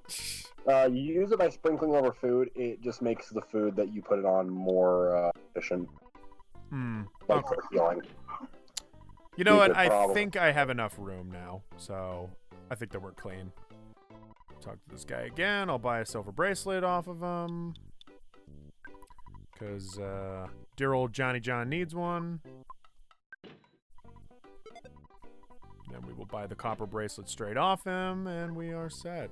What's this last thing that he's selling? The coin of slumber.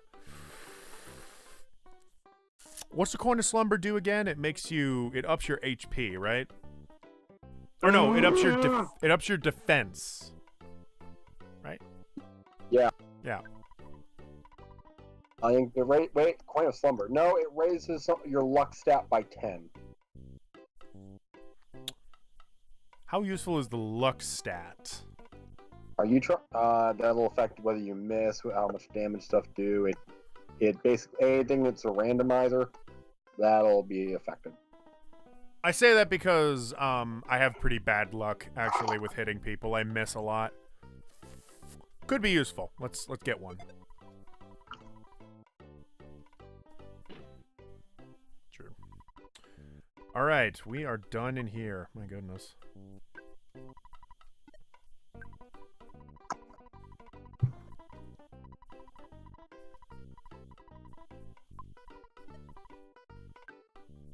Want to call up Mom? Hi, Mom. Hello, Hayden. So I heard that you got a new girlfriend on your journey. Well, why don't you tell me about her later? You see, I have this feeling that she is right next to you or something. Well, if she's right there, say hello to her for me. I have to go now. I'm right in the middle of cleaning the toilet. Bye. Cool. Talk on the phone. Let's call Match Pizza. I'm hungry. I actually am hungry. I'm gonna order you some pizza then. Thank you.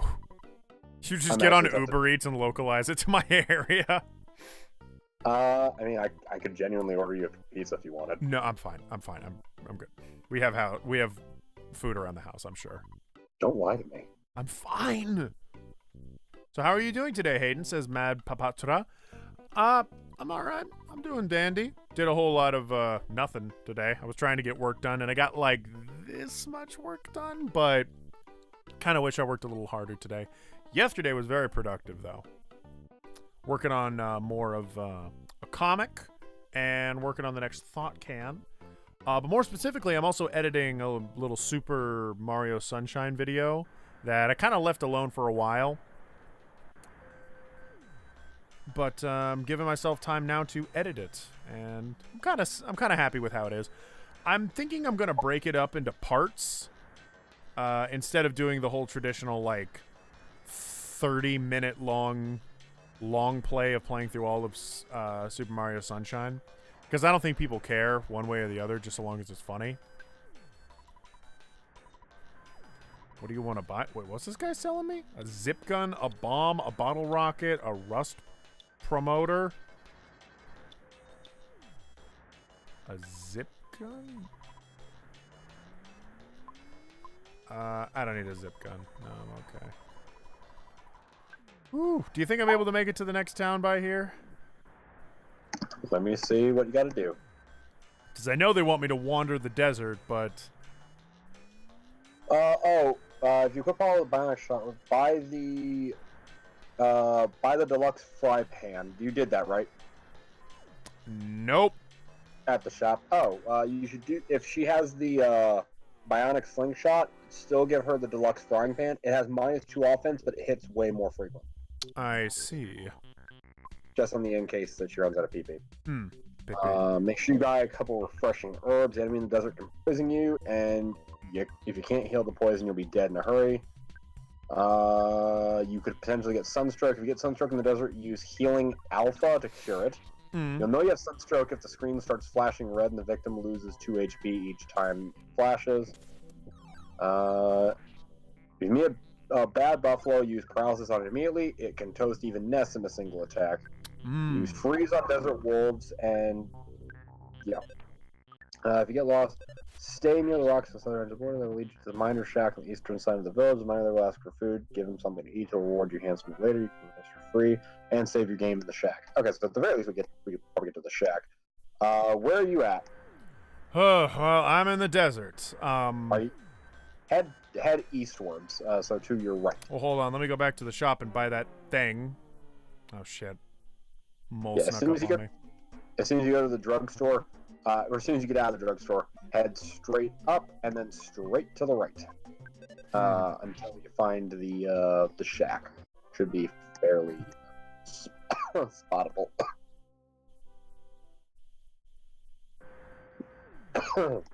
Gluty comes on for like 2 seconds and goes, "Hi, I'm back. Can I be on Thawcan? Okay, bye."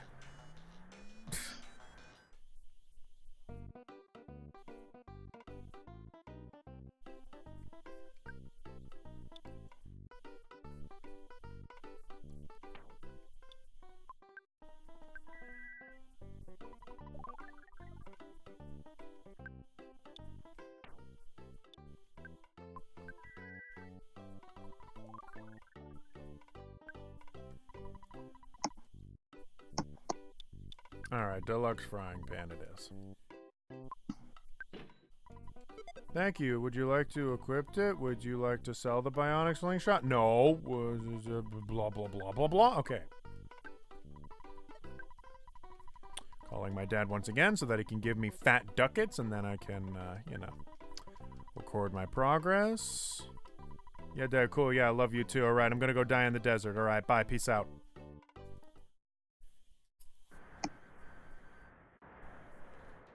You know what? I just realized. It just hit me. They call it PP because it stands for psychic power. All this time, I've just kind of assumed the devs were just making a funny on us. I mean, I'm sure they got a couple little chuckles out of it as well, but yeah, I think it is just related to psychic power. Hayden, you ran out of PP. Drink more water. Your PP so tiny and so putrid. Ew. Your PP is too yellow. You need to drink more water. Ew. So wait, I'm supposed to go east, you said? East, yes. Like go straight up from the drugstore until you can head east. And then head east. Nice. Okay, will do. I thought you said west.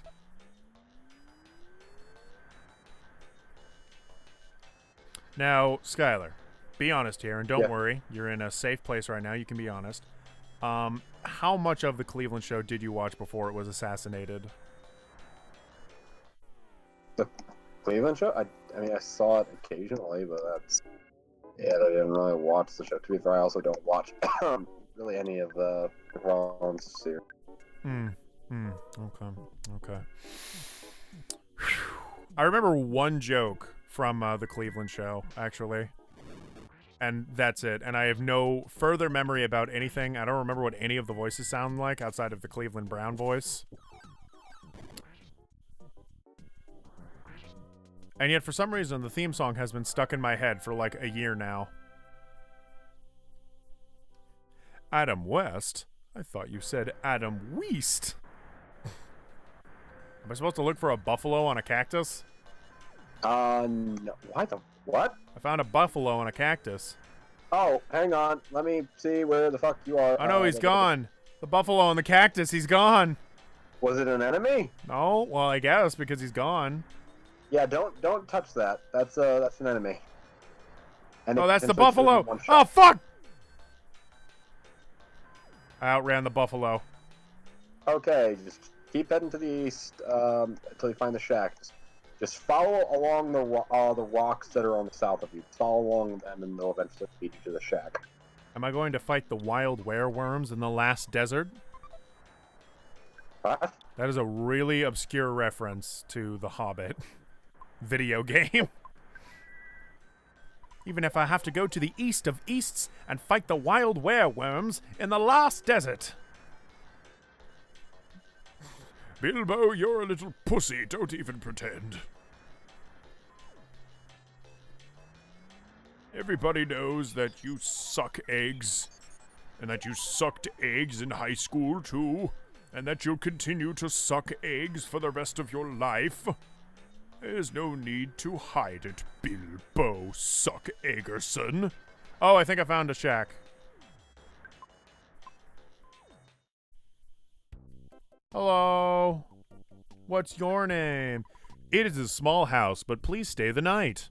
Hey, that's nice. Catch that buffalo. PP needs sustenance. Okay, we made it to the shack. Is that as far as we pretty much want to go? I think that's as far as I want to go. That is up to you. I think that's enough. We have gone almost 3 hours and 30 minutes. And oh boy, RPGs are draining. Yeah, to be fair, you probably could have done that a lot sooner. Well, necessary grinding. I think you're going to be over leveled for a little while. Perfectly necessary grinding. And we talked about horror movies. It was time well spent. It was time well spent. Aw. Okay. Just successfully told my dad to fuck off. Alright. Going to call it. It has been a while. And I am ready for food. I am very hungry. Thank you guys for watching the stream. Love you. Appreciate you. No, we don't. Don't let him lie to you. We don't appreciate anything. Appreciate you so much. He spends all your money and crack cocaine. I get no money. None at all. Shouldn't that prove your it? Patreon money goes to whores. I don't go to whore. I don't. No. All right. Goodbye, everyone. Goodbye.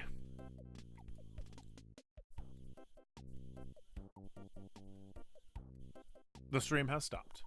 Although, the recording is still going if you'd like to say something nice to the people that are watching the archives and have still been watching for 3 hours. Thank you for watching with us for the 3 hours it's taken. Hayden very apprehensive about doing this tonight, but I figured that we needed to, get some actual progress. That's not meant to be a strike against you. I'm being genuine. Genuine, okay. And yes, I realize that this took a while because I was not a very helpful guide, but we're here now. That's a good thing. So, again, for sticking around for 3 hours, the people that watched it. Oh my gosh. Yeah. And also, I don't blame you guys for skipping ahead if you did watch this on the archive and were like, when the fuck is he going to stop doing the fucking grinding that went on for an entire hour? And for you guys that skipped ahead, I don't blame you. All right, take care, you guys. Bye-bye.